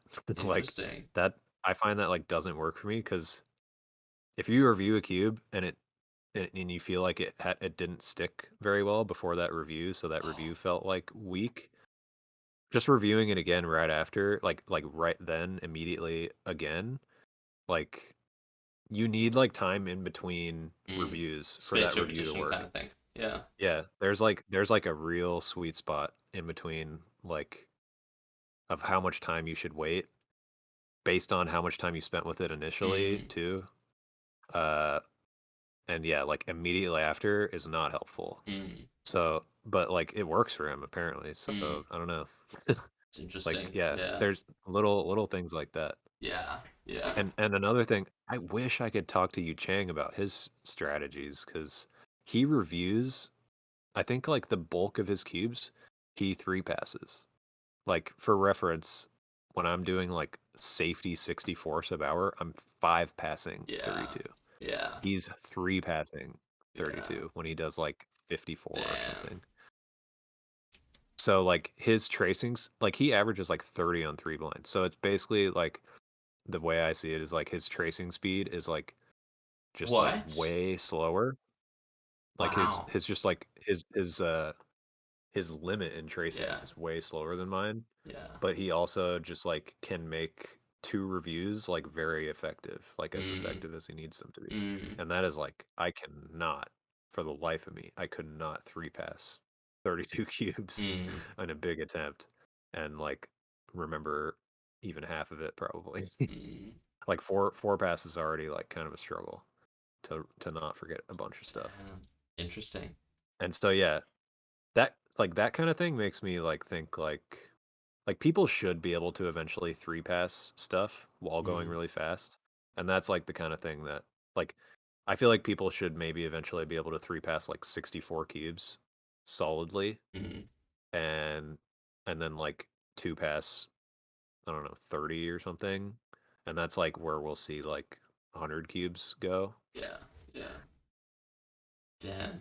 So Because yeah. it feels like there's a balance between speed of passing or review and then like almost depth or quality or like intensity. And it feels like Yeah. if Yusheng is, oh, yeah, it is right. I didn't just, I thought I was getting confused Yeah, with, Yu Chang, yeah, yeah. yeah, yeah, yeah. Not Kaijun. I then thought I was getting confused with Yusheng Du as well. Oh yeah, Yu Chang Chen, Yeah, yeah, yeah. yeah. So if Yucheng is three passing, my gut would be that they are doing less fast but more almost intense reviews, whereas you tend to do more faster reviews. Certainly Yeah. for your earlier cubes, is that like a fair? I Yeah, think yeah. there's I mean, almost a scale, and you guys are basically located all differently. most of my reviews, I mean, my reviews get like faster with each like Yeah, successive yeah, review, but like only a little bit. But it's basically like the first review I will do of everything is probably around like 7 to 8 seconds per cube, and then like if I do five passes of 32 cubes, my reviews for on each cube of those five of that fifth pass will probably be like on average like 5 to 6 seconds. mm, mm, So it improves like a second or two. mm. Yeah. But And yeah, that's like very quick. yeah, yeah. I mean, that's absurdly fast. Like um, a 5 second review of a cube is literally like I immediately when I pick up the cube, I immediately know what all of it is, and I just like whisper it in my head as fast as yeah, I possibly yeah. can. And that's like a 5 second review. So I wanted to ask a question related to that, which is like I'm starting to have the experience where it's like I pick up a cube and it's almost like I have the vibe of what the rest of Memo is, if that makes sense. But I haven't thought through specifically what are the exact letters and what are the exact images. But I'm like, it feels like I wouldn't need to do this review and I could still get it in execution, right? Like do you kind of get the vibe I'm talking about? And is there ever a case where you would skip a cube because you feel like you know it well enough? Or would you still see it being very important to like going through, even if you feel like you Mm. know what the rest is going to be, making sure you can Yeah, say I don't think I exactly would these are the skip it. images? I Sorry? feel like I know the vibe, but I still don't think I would skip it. Just for Right. one, because uh, you're basically like if you weren't doing that whole review, where you get to that cube and then you skip it. If you weren't doing that whole review, maybe it would be okay. But that Yeah. whole review is like extra time that you're going to have to hold on to that for where you're not actually reviewing Right. it. Right. But also, like, I mean, I don't know, it's all like proportional to speed. But uh, if I am so sure I can remember that cube, it's literally only going to take 5 seconds, so just freaking review it. Yeah, Like, why not? yeah, You that know? makes a lot of sense as well. Yeah. Yeah, so I just would review it for sure. Okay. But yeah, I don't know. For you reviewing a cube that you're like really sure you remember anyways, I don't know how long it would take. Maybe like I think it's 15, about 20 to 25 20? seconds. My reviews can be Okay. fairly long. Okay. Yeah. Yeah. Um, and I But don't know I how like actually don't have good crucial. data on subsequent reviews in larger attempts. So, Okay, yeah. I learned a lot of that stuff just by like all those like little details of like how fast my passes are of certain kinds of passes just by doing like a lot of those like smaller attempts and stuff. mm, mm.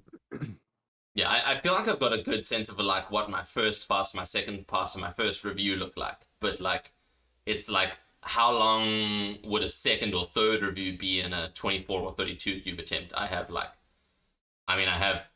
one 32 cube attempt and like two or three 24 cube attempts. So it's like there's no, I just don't have enough data for it yet. Yeah. We'll try to fix that at some point. Yeah. Yeah. Okay, so we've been going for like, oh my goodness, 2.5 hours. How much gas do you have in you? Not a whole lot, Yeah, honestly. yeah. I I've been if getting, for some Yeah. reason, like 6 hours of sleep every night. Oh I'm like going to jeepers, bed at like kind of degen hours, but then waking up at like 8 just like because normie my body hours. hates me. Yeah, yeah, Just my body just wants to wake yeah. up at a time when I haven't gotten enough sleep yet for some reason. So yeah, a That's little kind of tired. brutal. So I mean, if we wanted to go for a bit longer, I would be curious in like where are you now? Where do you want to go? Like, what are your goals still in the event, kind of thing. But I feel like we've Yeah, still covered a ton of stuff. So I if could you'd do rather, like pretty quick summary of that. yeah, yeah, Um, so I'm very rusty right now, but when and I'm not rusty, if I were to like fully de-rust right now, I yeah, feel like I would basically like within a few weeks probably be able to get back to like safetying 65 sub hour and being able with the non-safety attempts to do like 69, maybe up to like 73. I've tried 73 before and I've never sub-houred it, but I yeah, definitely know I can. It would just take some grinding and like I feel like I've kind of spoiled myself with the safety attempts too much to the point where like I basically have to like do a lot of the non-safety attempts to yeah, get back into being able to like do big attempts with those. yeah. You Um, need to like so reacclimatize almost. yeah, I have to like wean myself off of the safety attempts to get used to those again. And Yeah. it's hard for me to know like how long it would take to wean off the safety attempts. Um, but I definitely know I'm capable of doing like 73 sub hour right now. Mm, Um, and the accuracy is just kind of a crapshoot. It could be good accuracy eventually. yeah. Um, I don't know. If I Mm, it's just like demoralizing a lot of the time when you're doing 73 cubes and you're getting like 20 plus DNFs like every single time. yeah. I know I could eventually get something good, but it's just like who knows how long that would take. Yeah. Um, So it's but yeah, mental game it's almost. and there's also just like the lurking knowledge that I could also just grind out a bunch of safe 65 cube attempts and probably get like 63 points, Yeah. like with a little Yeah. bit of grinding, probably less than the grinding of 73 would take Mm, to get a world best with that, you know? mm. So, It's the yeah, two kind of voices on your shoulder kind of thing. And yeah, at the moment, yeah, it safety is. sig is more tempting than risky Sean. Yeah. If I feel like I tell myself, like maybe this is an excuse, but I tell myself like you can just try 65 until you get like 63-ish points or better cuz like I really don't know if I can get maybe like with that exact safety review system, I don't know if I can do more than like 67. Like I really don't know if it's possible Mm, cuz mm, I'm like doing every single little split like as fast as I possibly can. I feel like 67 is like pretty much the limit for Sure. that. For me at least. Yeah. So yeah, there's gonna be a point where like I can't do the safety attempts and still improve. Yeah. So I'm like, maybe I can just do these safety attempts until I like really hit the limit with it, and then I just like go all out onto like not doing safety attempts anymore. Yeah. And I can just have the safety attempts in my back pocket for like comps and whatever. But yeah, for just Yeah. like home improvement, which is literally all I have right now because I have no comps on the horizon at all. Uh, yeah, that's what I have to Interesting. strategize. So it feels like for the first time almost you're starting to come up against a hard limit. It feels like it everything else we've talked about. It feels like you've been able to do risky stuff, and then it's just a matter of time before your safety catches up with that.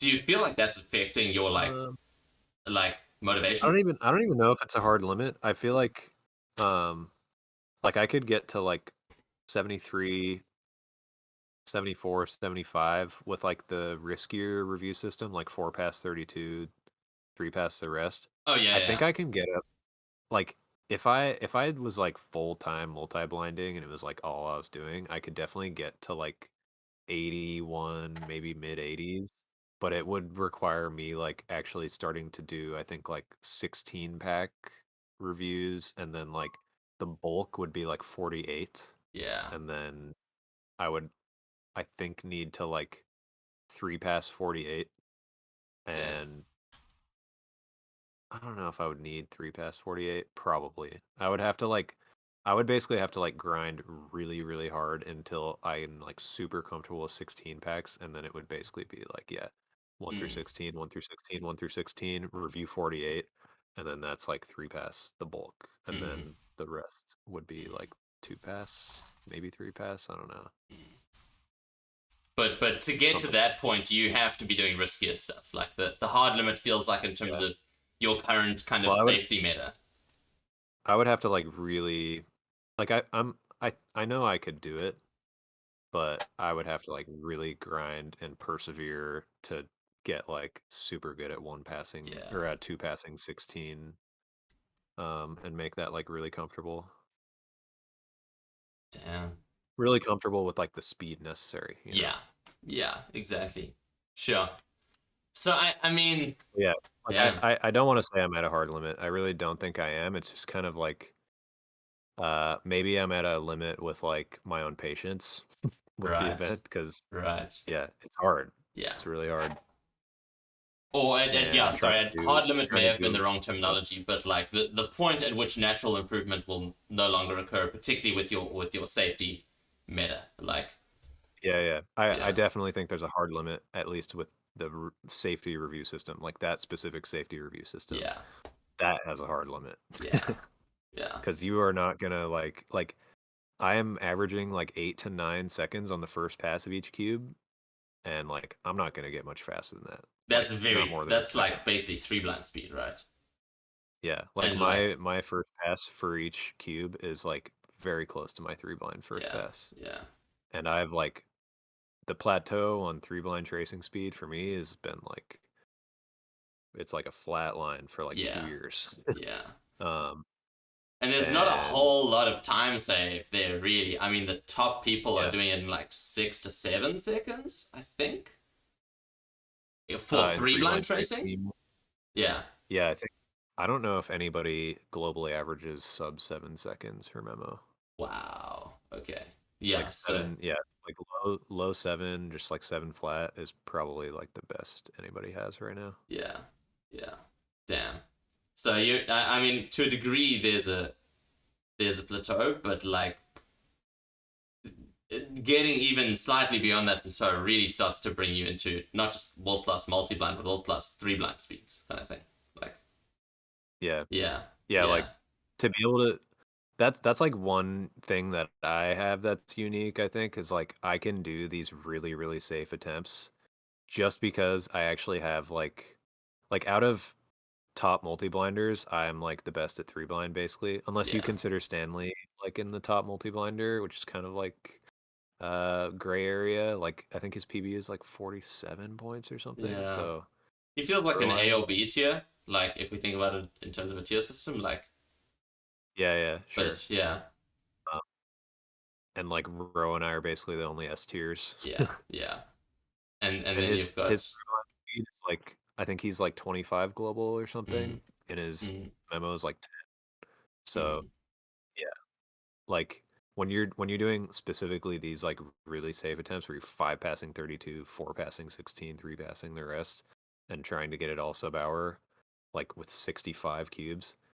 Yeah, I there's for me to sub hour one of those 65 cube attempts, I basically have to make like zero mistakes in exec, like have very good recall for basically every single review, and then pretty damn good execution throughout the entire thing. Like mm, only only have time for like a couple pauses here and mm, there, like to mm. recall stuff, Jeepers. and then I will sub hour.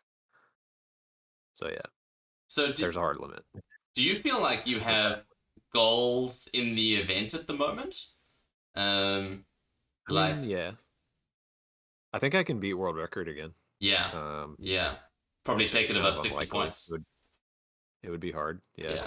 But like, yeah, I definitely think like 64 safety sub hour is like something that I was really comfortable with for a while. Mm, If I'm mm, just like practicing a lot, I can be really comfortable with that. And if I get like a comp with three attempts like that last one, uh, I think there's a good, I mean, it just comes down to how much I've been practicing kind of, but yeah, yeah, there's definitely a chance I could get like 60 plus points. yeah, for Like sure. that 62 out of 64 attempts, that's the current world best, had a freaking cube that was DNF'd because a cap fell off and then I put it back on wrong. Yeah, You know, yeah.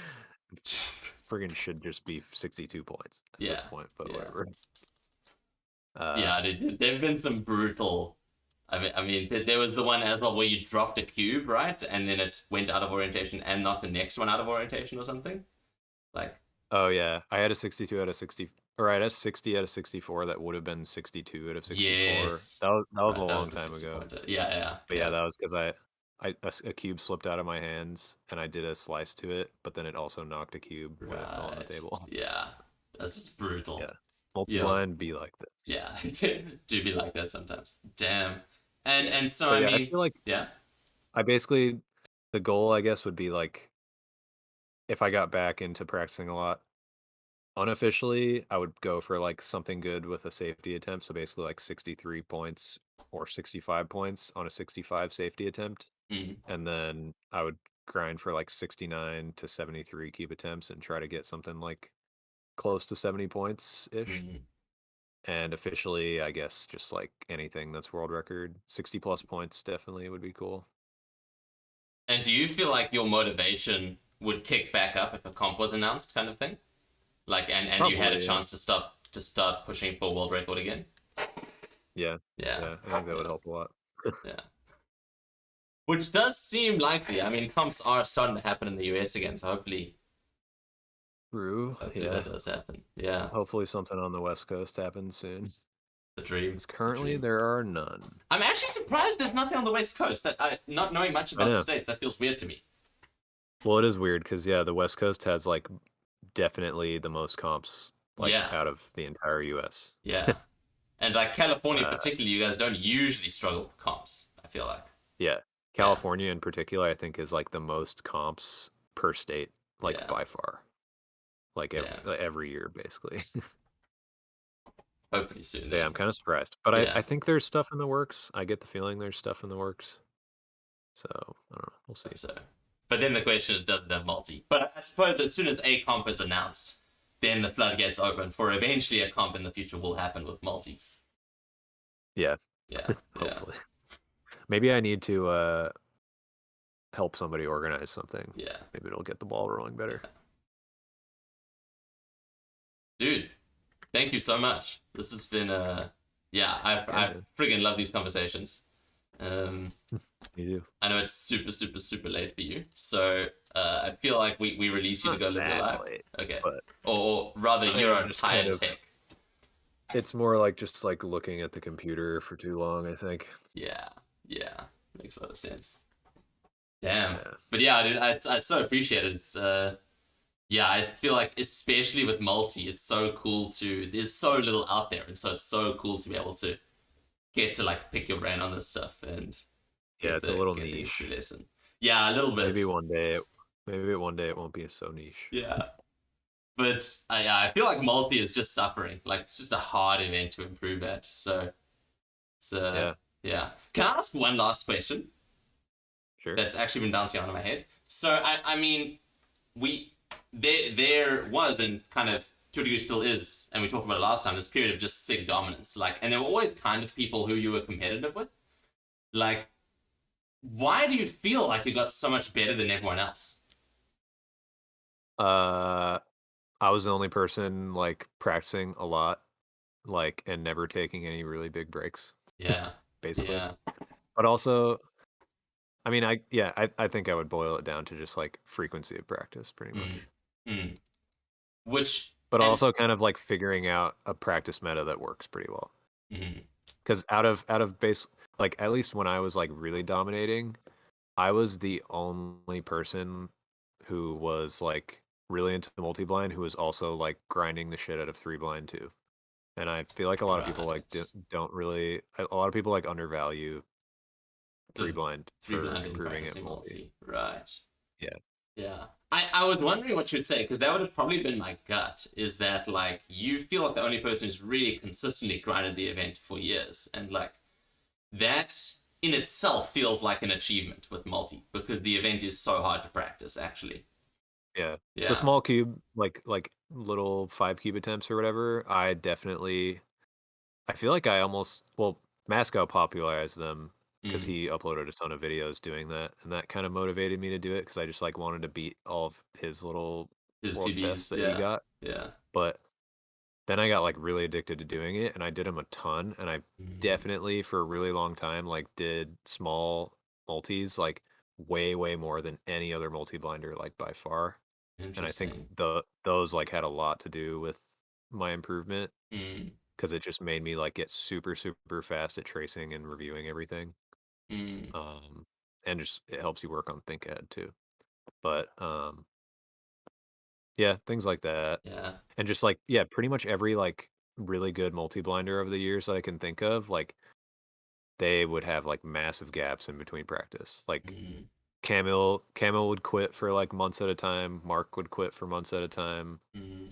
Shivam was really motivated and grinding for a really long time, but then he got world record and he lost motivation pretty much, and Right. he like basically quit and he hasn't really come back since. Mm. Um, yeah, I pretty much wonder. everybody I can think of like have huge like periods of time where they stop Yeah. practicing, and a lot of it can be chalked up to that, I think.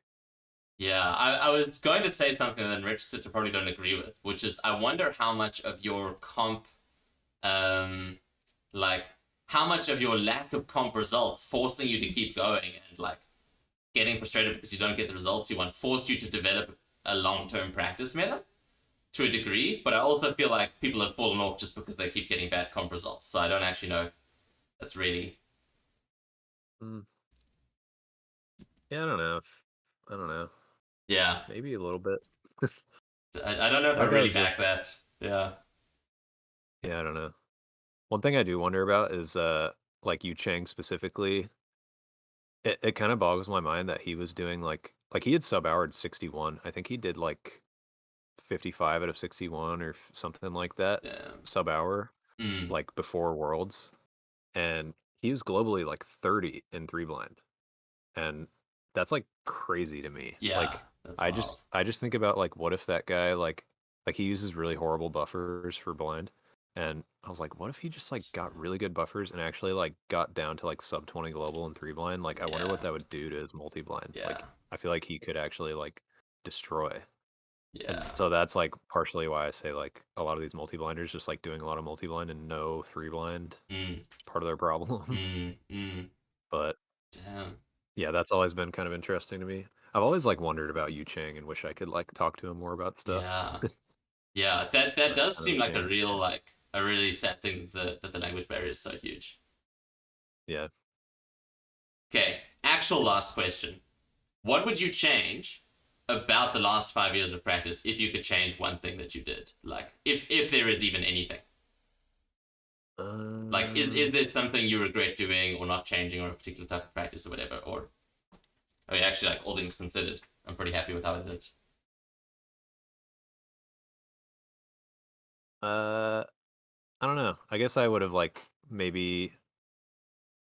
I wish I knew more things about the mental game earlier, so that I Mm, could like have not wasted so many comps. I mm. guess, but it's like yeah, hindsight's 2020. Always is, Um, yeah. Yeah. yeah, Yeah. that's all stuff you got to learn from experience, pretty much. Yeah. Yeah. Although, yeah, I feel like that would be a really interesting conversation to the degree that just still up for me bothering you is the like the mental game of multi-blind or whatever. Like, yeah, Yeah, I'd love to dig into that. But yeah, thank you so much, man. We will actually let you go live your life now, dude. It's incredible to get to chat. Thank you so much for dropping all the knowledge bombs. Um, yeah, yeah, no problem. it's been a really good time. Yeah. Cool. All right. Have a Peace nice out, rest man. of stream. Thank See you you. later, chat. Peace out, dude. Have a good one. See ya. Sweet. Chat. What's up? How we doing? Tank, what's going on? What's up, Sig? Damn, that was amazing, dude. Yeah. Oh my goodness. I have just like, yeah, so much. So much. I just want to like end stream and go and think now. Isn't he a teacher or researcher or something, IRL? I believe Sig did a master's in something quite physicsy. Sig can probably clarify. Tank, yeah, you did kind of miss the stream, as Deagle says, by about 3 hours. But this will be up, this and part 1 will be up on YouTube as soon as I get my act together. Yeah, that's Sigiligism in chat. I all but finished a master's in physics. Wait, dude, did it not... Were you not able to finish the masters? Or like, yeah, I used to teach classes during my masters, yeah. Oh, snap.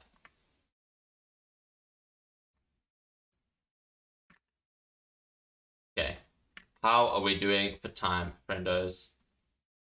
Still never finished it, nope. Ah, rip, dude, that's rough. That's rough. Failure. Oh, dude. If only you had some sort of external achievements to put your worth as a person into. It's just watching because I have no questions to add value. No problem, dude, no problem. I think one of the things I want to figure out with these is like the degree to which we do chat interaction.